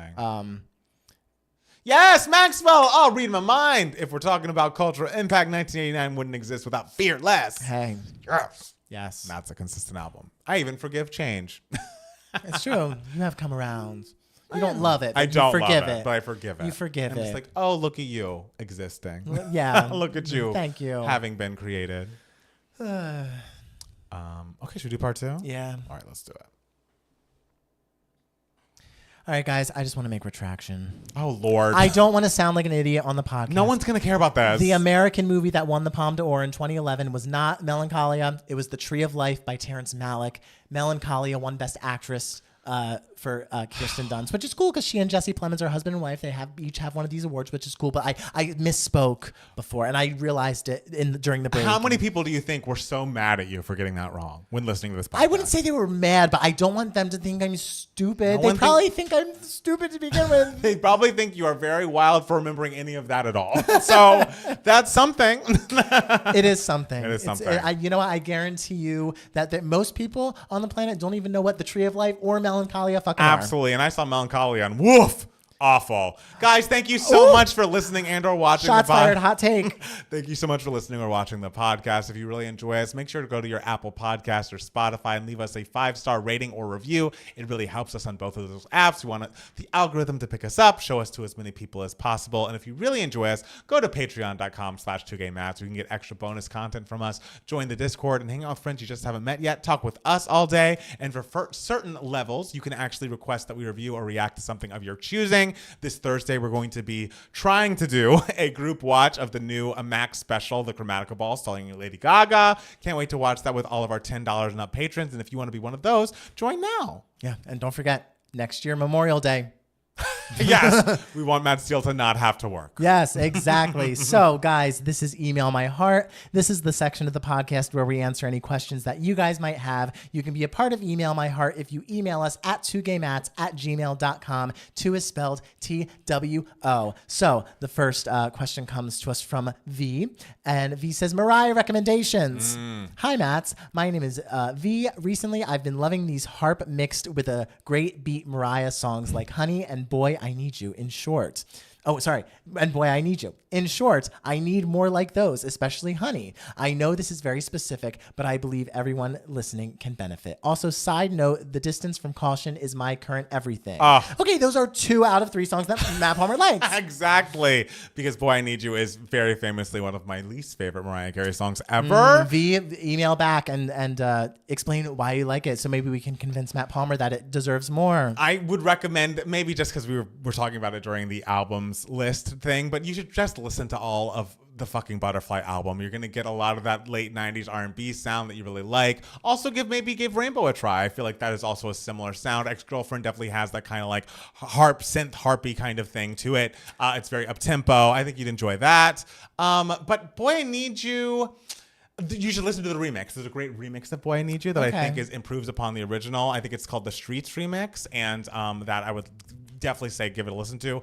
It's hard with Mariah because, again, as great as her singles are, she is an album artist at heart. I recommend you listen to all of her albums, but definitely the ones between Daydream and 2008's Equals MC Squared. I'm sure you're going to find a lot of shit you love. And harp mix, that's such a specific like sound. I know. That like you really like, V. And so I love that specificity. Is that sound going to come back? A nice like harp? I would love it. You know how I feel about like a No Scrubs or like a Bills-esque. So if they're having harp-esque sounds over that kind of beat, if there's a 2-step-esque beat coming back, I'm ready for it. All right, that's for your next album. 2-step harps. Yes. Did you know a harpist who can help you out with that? I could find one. I could find one. It's LA. There's harpists fucking everywhere. Absolutely. Oh my God. So the next email comes to us from Shabby or Shab. I think Shabby. And it just says mid-year check. Hello, Shabby's here again, back for another Email My Heart. This one isn't really as specific as my other 2 Email My Hearts, but I still want to do a little mid-year check and just figure out if the vibes are any good. I love how she's checking and just being like, is this year good? Right. It's like, yeah. So do we have an album of the year / movie of the year contender so far? Are we excited for Pride Month? Has the chat felt well, etc.? And yes, as I predicted in my first ever email to you guys, a new Lady Gaga album will arrive. Woo! Can't wait to see what she shall bring for this era. And also, just like Dylan in the last episode, I wanted to send an email about Eurovision that happened 2 weeks ago, and for all that I can say, it was insane to experience. At times, even a shit show behind the scenes. But at least we got great songs to look back on, including the ones Dylan recommended, and the iconic Petra made as a host. I just can't believe it. She is the icon of Eurovision in my opinion. I'm quite sad for Dylan not including my personal favorite of this entire year, and that is Austria with Colleen and the song We Will Rave. I don't want to chat about it much because I can go on for hours, but all I can say, the song Pop Perfection, and I can't believe Dylan left it out. Ooh, oh no, we have Dylan versus Shabi. Shabi and Dylan are going to be fighting in the chat soon, I imagine. Anyways, I hope you all have fun this week and happy early Pride. Shabi, while I was in the car waiting for Matt Palmer to get done his shower to let me in the door, I listened to the Austrian song. How is it? Rave. It's fucking great. It's like exactly what you imagine with like a Eurovision song, just like that hard dance pop, sort of like Every Time We Touch, like where you're just like going and going and going and just dancing on the floor.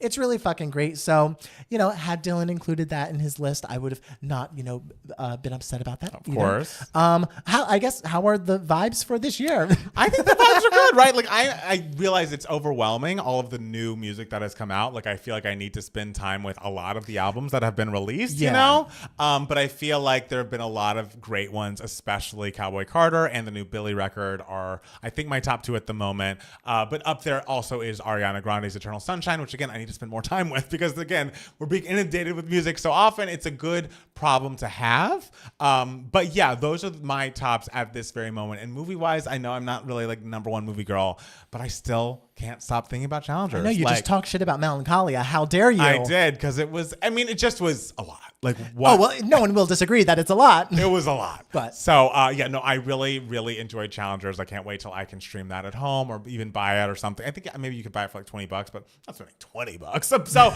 I'm excited to see it again. But I'm looking forward to other films as well this year. I'm sure there will be more things that I will love.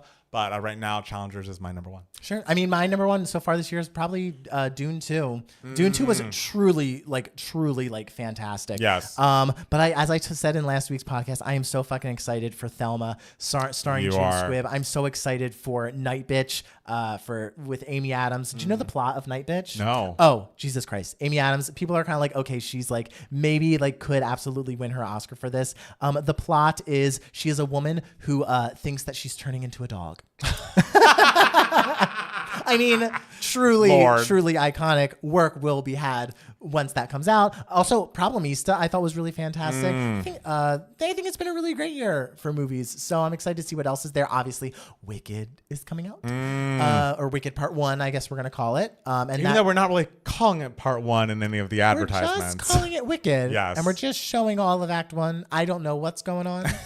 But I'm excited for it because that trailer it's beautiful. Really was something. Absolutely. So I'm excited that like the first half of the year has been so jam packed with like some good shit. Yes. Especially music wise. Like holy hell.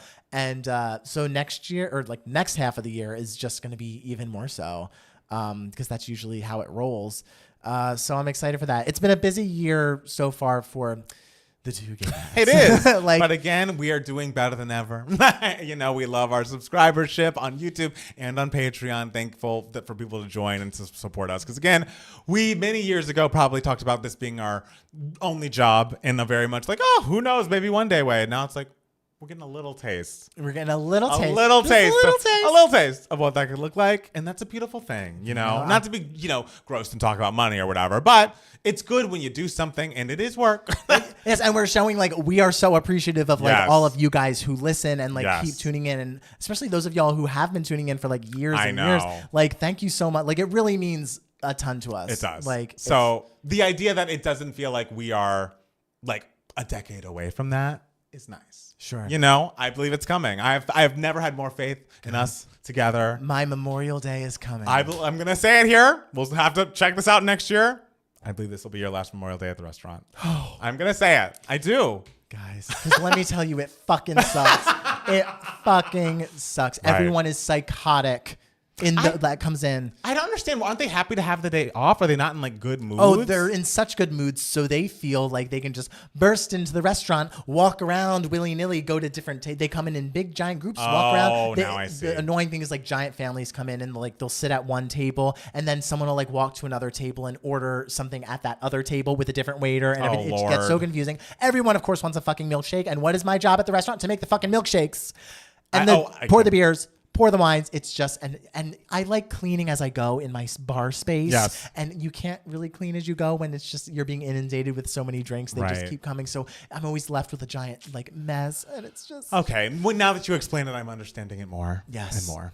Thank you for understanding me and my plight. Matt Steele. Yes. I have a question for you. Yes. What has been giving you moments, darling? So I have a couple things. Okay. So the first one, did you see any video footage of that Libertarian National Convention? No.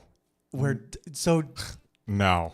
Donald Trump was like, I'm going to make a speech at the Libertarian National Convention and try to say, y'all should nominate me as your nominee, which makes no fucking sense because like you can't like, no, like they're their own party. Right. And so it's essentially him trying to like woo like another like group of like block of voters, libertarian voters or like independent voters. Right. Because polls show that Joe Biden is doing better with independent voters.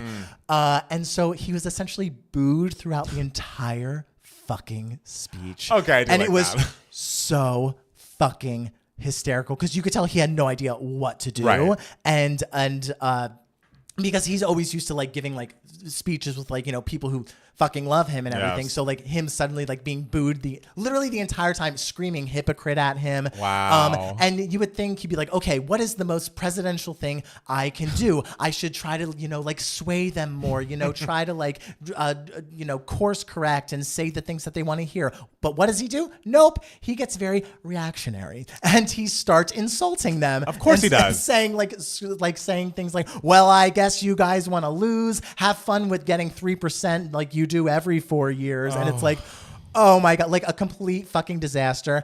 It was so fucking it was so fucking funny because like I am not a libertarian. I prefer my roads paved, but I always feel like their big argument is like, I shouldn't have to do my seatbelt. And it's like, okay, sure. But like, is it that important that we have to have a whole party so you can like unbuckle your seatbelt? But you know, I don't get it. But you know what? Last night when I was watching that video, I was just like, God bless these characters for like, you know, because if there's one thing a libertarian is going to do, it's going to speak his mind. You got to speak. He is going to say what he is thinking, even if that thing is like a little much. And he is right. It's a lot of men. It is a lot of men. It's a lot of men. And some real tough women. Like I bet that Cannes security guard is. I wouldn't be surprised if she was there, even though she's probably not American. But whatever. So that was just very, very fun to watch because it was a complete disaster. And another thing, I finally listened to the cast recording of Stephen Sondheim's final musical. Oh. Here we are. It ran off Broadway like end of last year, early this year, and the cast recording just came out I think like 2 weeks ago. It famously, like, it was the project that Stephen Sondheim was working on with David Ives while he passed away. So it's like they didn't advertise it as this because like you don't really want to advertise something as this, but like it's a little unfinished. Right. Like it's very much like an unfinished project that they also like, you know, David Ives and other creatives I'm sure like finished to mount a production of it. And it is it's inspired by two Louis Buñuel movies. Okay. And he's a Mexican filmmaker. He makes very like existentialist movies that are, you know, very fun, interesting. I'm sure they would do very well at Cannes. Right. And it's inspired by two different movies.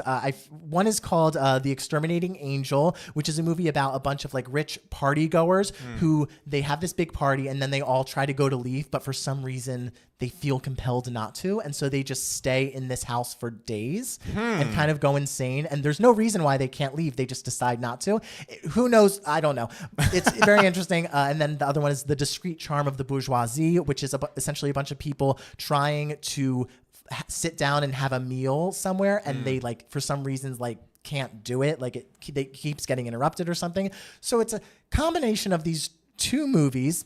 It's about these sort of rich, the musical Here We Are is essentially about these like rich people and they keep going to all these different restaurants to have their like special brunch or whatever. Okay. And they keep getting interrupted for some sort of reason. They go to one restaurant and there's no food left. They go to this other restaurant and they discover that it's like not a real restaurant. They go to this other restaurant and they discover that like they're having like a funeral in the middle of the restaurant for like the person who owns the restaurant. And like it's very much like a dream. You know, in a dream when you're trying to do something and you just can't do it. Right. It's sort of like that, but these people are so just like rich and like little like shallow and like in their own little worlds that they're just like, oh, well, on to the next place, blah, blah, blah, blah, blah. And then they end up in this church where like there's one of the characters is like a revolutionary girl and she's trying to like end capitalism in America. And she gets all this money. And so she starts the revolution like while on her phone or something. And so they go into this church. The revolution starts happening while they're in this church. And so they can't leave the church.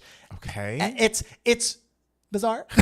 And the fact that like Stephen Sondheim and David Ives were just like, fuck yeah, let's make this a musical is just so wild. The music, first of all, when the overture started and it just like had this sounds that I was like, oh my God, no one is writing musicals like this, right? With this sound anymore. Like musicals, like they like, I feel like there's like such a pressure to like have some sort of like pop sound to them. And this is so like not that, but yet it's also not trying to do a pastiche thing, which I so appreciate. Right. And so it's truly just like, this is Sondheim music. And the music, it's like the songs aren't necessarily like songs per se, where it's like chorus, bridge, chorus. It's like the songs are so integrated into the plot that it's more of just like, it's very much like a play, but instead of talking like most of it, they're singing a lot of it, you know? So it's like the music is so well integrated into the story and the storytelling and the dialogue. It's so interesting. It's so fascinating. And like, I'm sad that we won't be able to see like where it would have gone to. It's very like absurdist thing. So like it's supposed to be kooky and all that. So it really could have gone off the rails if like it was like truly finished. Right. But still like the fact that like I got to experience this like the last Stephen Sondheim show. It was like a very emotional listen. The performances are so good. The music's really cool. The story is, even though the story is confusing and you're kind of just like, and you're like, what is happening? You're still entertained the whole time because the characters are so funny and fun and the music is so cool. And the music really helps the story move at a really fun, like absurdist, ridiculous, goofy pace.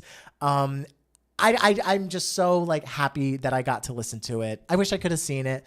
But yeah, I mean, Stephen Sondheim leaves behind like a phenomenal legacy. He revolutionized musical theater. I mean, so the fact that like I got to experience this week was really wonderful. His last contribution to the world. I'm so glad you got a chance to soak it in. And the fact that he was still like trying to push the boundaries in terms of what a musical is in his 90s while he was, you know, like, oh, I'm not feeling so well. I know, like, exactly. The fact that he was still going for it and trying to be experimental and like taking risks and everything, because it was a risk. Like this is, I mean, it sounds it's crazy. It's so weird, and the fact that he was doing that into his 90s is just so inspiring.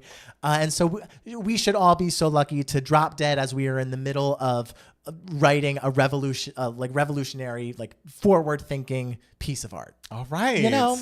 So that is very inspiring. I'm so glad you got to have that moment with him. You know, I can't wait until you're like on your deathbed, being like, "Let's do some like harp synth. Let's bring it back, baby. Let's do some two-step." It's finally time to do some two-step. Yes. Well, for me, I have two things I want to talk about a little bit. Firstly, the Abbott Elementary finale happened this week. It was the season 3 finale. This, of course, was a season that, you know, didn't start until a bit later because of the writer's strike. But, you know, spoiler alert, if you have not watched it, do not listen to the next thing that I'm going to say.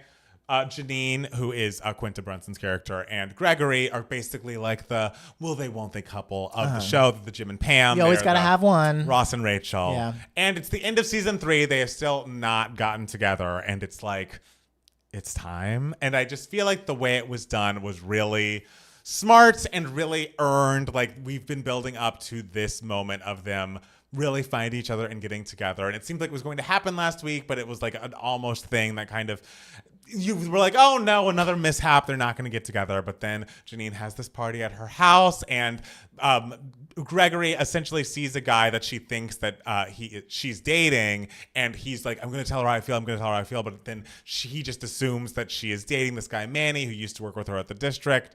He's played by Josh Shigera, who we went to school with.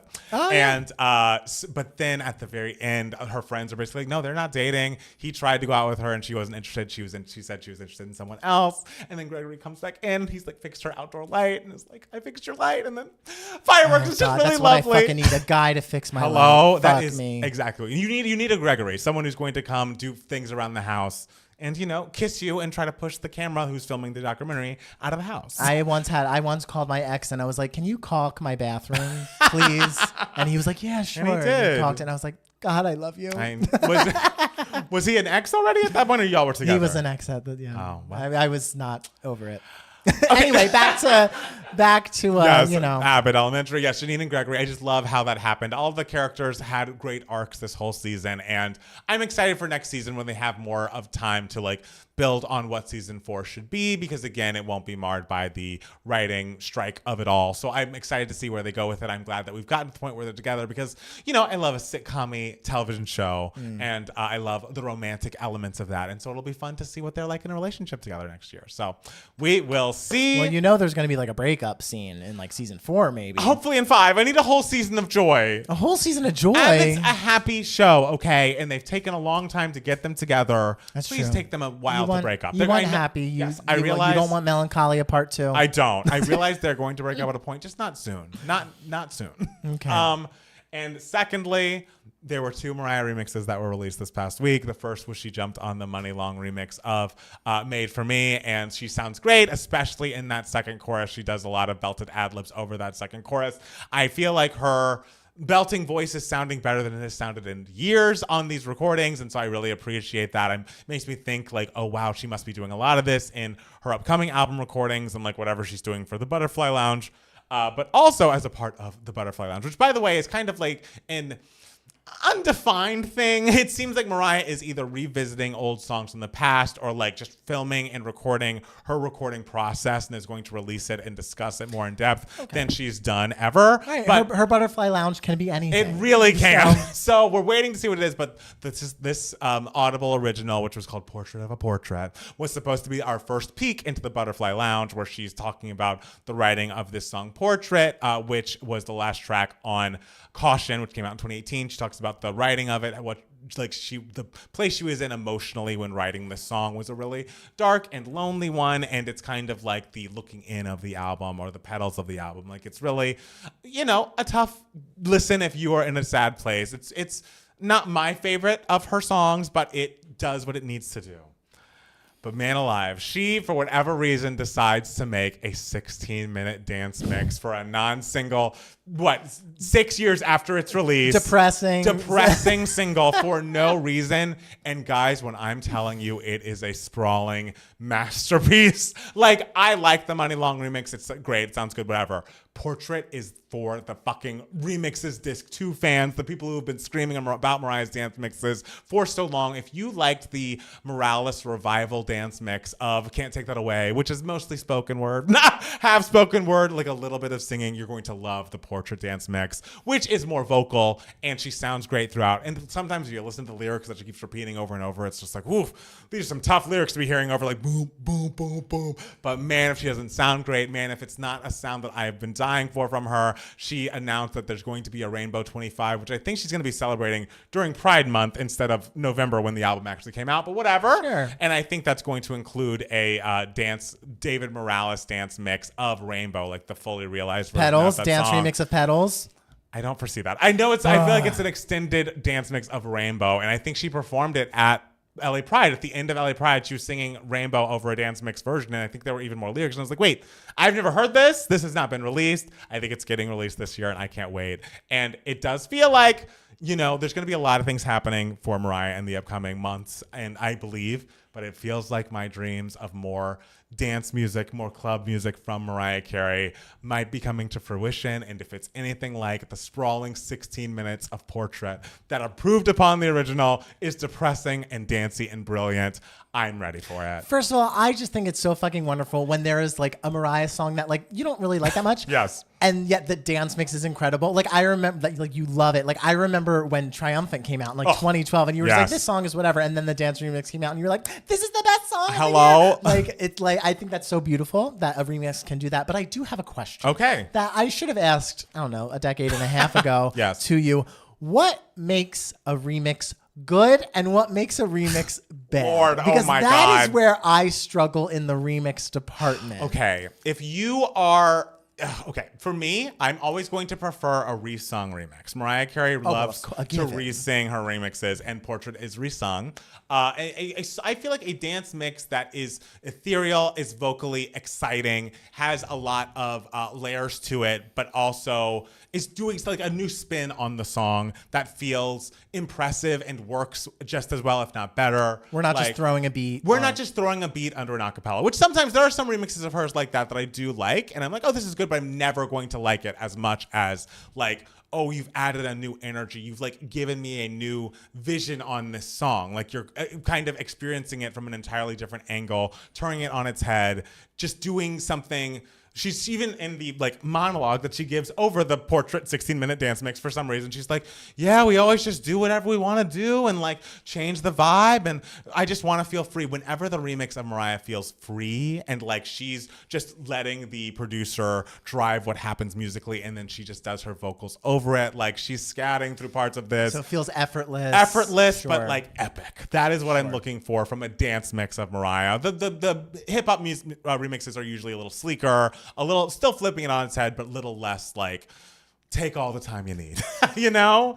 And so that's what I really love about the dance mixes of Mariah's that really work. And this Portrait Hopeful Child remix is one of them. And that is why, ladies and gentlemen, she is a recording artist who should have been on that top 100. Absolutely. Well, what are you going to do? Absolutely. Next year when another giant thing comes out with their 100 best albums. I know, because right? It happens, what, like 3 times a year?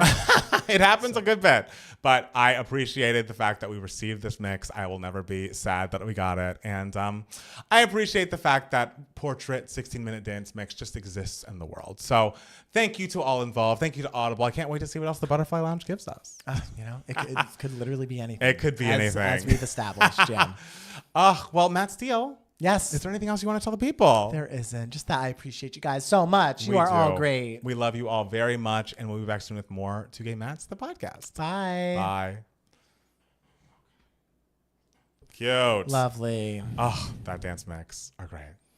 Nobody does remixes like her. It's true. She's the one. She is the one. I love remixes that are more minimalist, but not necessarily acoustic. Okay, I hear that. Would you have died if Apple Music listed the remixes and B-sides album? Like the rarities? Yeah. I mean, that would have been amazing. I mean, whatever she wants to do, whatever they want to give to her, I will accept. But I mean, you got to do. Butterfly, Daydreamer, The Emancipation are the ones that I'm like, these are the ones that you should have been putting on this. But I won't be mad. We won't be mad. We're being calm. It takes too much energy to be mad. It takes too much energy to be upset, and I'm not here for being upset. And it's a holiday. It's a holiday. We're gonna be zen. We're gonna be zen. It's time for some zen. I'm not gonna be zen on this holiday. I'm so sorry that it's gonna be. So sorry about that. Charmin's top 100 albums. Thank you, Colors for the Hearts. Thank you, y'all. This was a good one. This was a good one. We went on for a long time. We did. We had a lot to say. We did. We had a lot to say. I mean, hey. There's a lot of Mariah talk, so we can talk forever. Is there more important talk in the world? I would say no. I would say no. Okay. If you say that. Guys, thank you so much. I don't like Boy I Need You, but Mariah looked good in the video. Yes, that video is cute. It's a very cute video. Yeah. It's very 2001. Yes, it's very of its time. Yeah, but still a good time to revisit. And she has, only a couple of videos out in 4K, and that one's one of them. And I think it's a good choice, just visually. That's very random. Like, I feel like both Fantasy and the Fantasy Remix are in 4K, but... How do you take a video that was not filmed in 4K and then make it 4K? Well, if it's filmed on film and not on digital, like if you are not filming it to a hard drive, you're filming it with actual film, that is like more than enough data for 4K. It's like 4K is only the digitization of whatever film. So like films that were filmed a long time ago, you can make a 4K Blu-ray out of. But it's like the DVDs and the VHSs look worse. But the 4Ks can look good. Interesting. Yeah. I wouldn't even have suspected that. I would think if you were filming on digital, then you could make it 4K easier. No, because digital, it's like, okay, we filmed it at 1080p, whatever, and like nowhere to go. It's so funny because like guys, like I make movies and shit, and like whenever like people talk to me about camera shit, I'm just like, I don't know. Everyone has their own strengths. Absolutely. I got a good workout done during this pod. I love that. Palmer, do you make songs with a remix in mind? Not in mind, but sometimes after the song's done, I'm like, oh, this could be fun if I did XYZ to it. Yeah, there was one remix that like you never released that I'm like, this is great. Which remix? Do It All Again. Oh yeah, that I loved, and you were like, that was good. Yeah. I just didn't happen. It's a rarity. It's a rarity. It'll be on your rarities album. Be on my Do It All Again, by the way, like a fucking classic piece of music. So like I think about that song. That's very kind. Do It All Again, Matt Palmer, available now. I'm so glad you like it. Oh, it's fucking great. It reminds me of the Janet Jackson double doesn't really matter video. I think it's the same director. I think it's both Joseph Kahn. Yes, that's why old films are able to be restored because they were filmed on actual film. Is it funny that like colors in a row and like whenever I see hearts in different colors next to each other, I'm like, someone's doing the Taylor Swift albums. Like I always just when I see hearts next to each other in different colors, I'm like, okay, yes, self-titled, fearless, but then I'm like, oh wait, no, that's not that. They were just doing hearts. Right. Some upscale their old digital videos via AI, and I think generally that looks kind of bad. But we love everyone. Okay. Feel like Steele should have been the one to know the answer. Oh, that answer about the 4K stuff? I don't. Yeah, no, I like a I don't. digital thing. He's the technology I like person. tech. I like tech. What can I say? I'm more of like the energy person. You know, like I'm good with like energy. Okay, sure. Like understanding people and like empathizing. Like I'm the actor, and you're I'm like not good at you're the empathizing? Gadgets because you got your degree in recorded music. You're just did. like, yeah, I know how this works. You're the recording artist. Right. You're the Mariah. I'm the Carol Channing. That is exactly right. Did you watch the Chromatica Ball? But we're going to watch it this Thursday. With our $10 patrons. Hope you're there. And thank goodness, because I need It's a Wonderful Life in the highest quality forever. Yes. Great movie. I'm so glad that works for you. All those old shows and movies can be remastered, but networks are lazy and cheap, which is why the quality is so bad on streaming sometimes. That's funny. All right, y'all. We love you. We love you. Thank you. Happy Memorial Day. Happy Memorial for those Day. in America and for everyone else all around the world. Yes, for everybody. Everyone have a great day. All around the world. Yeah. Bye. Bye.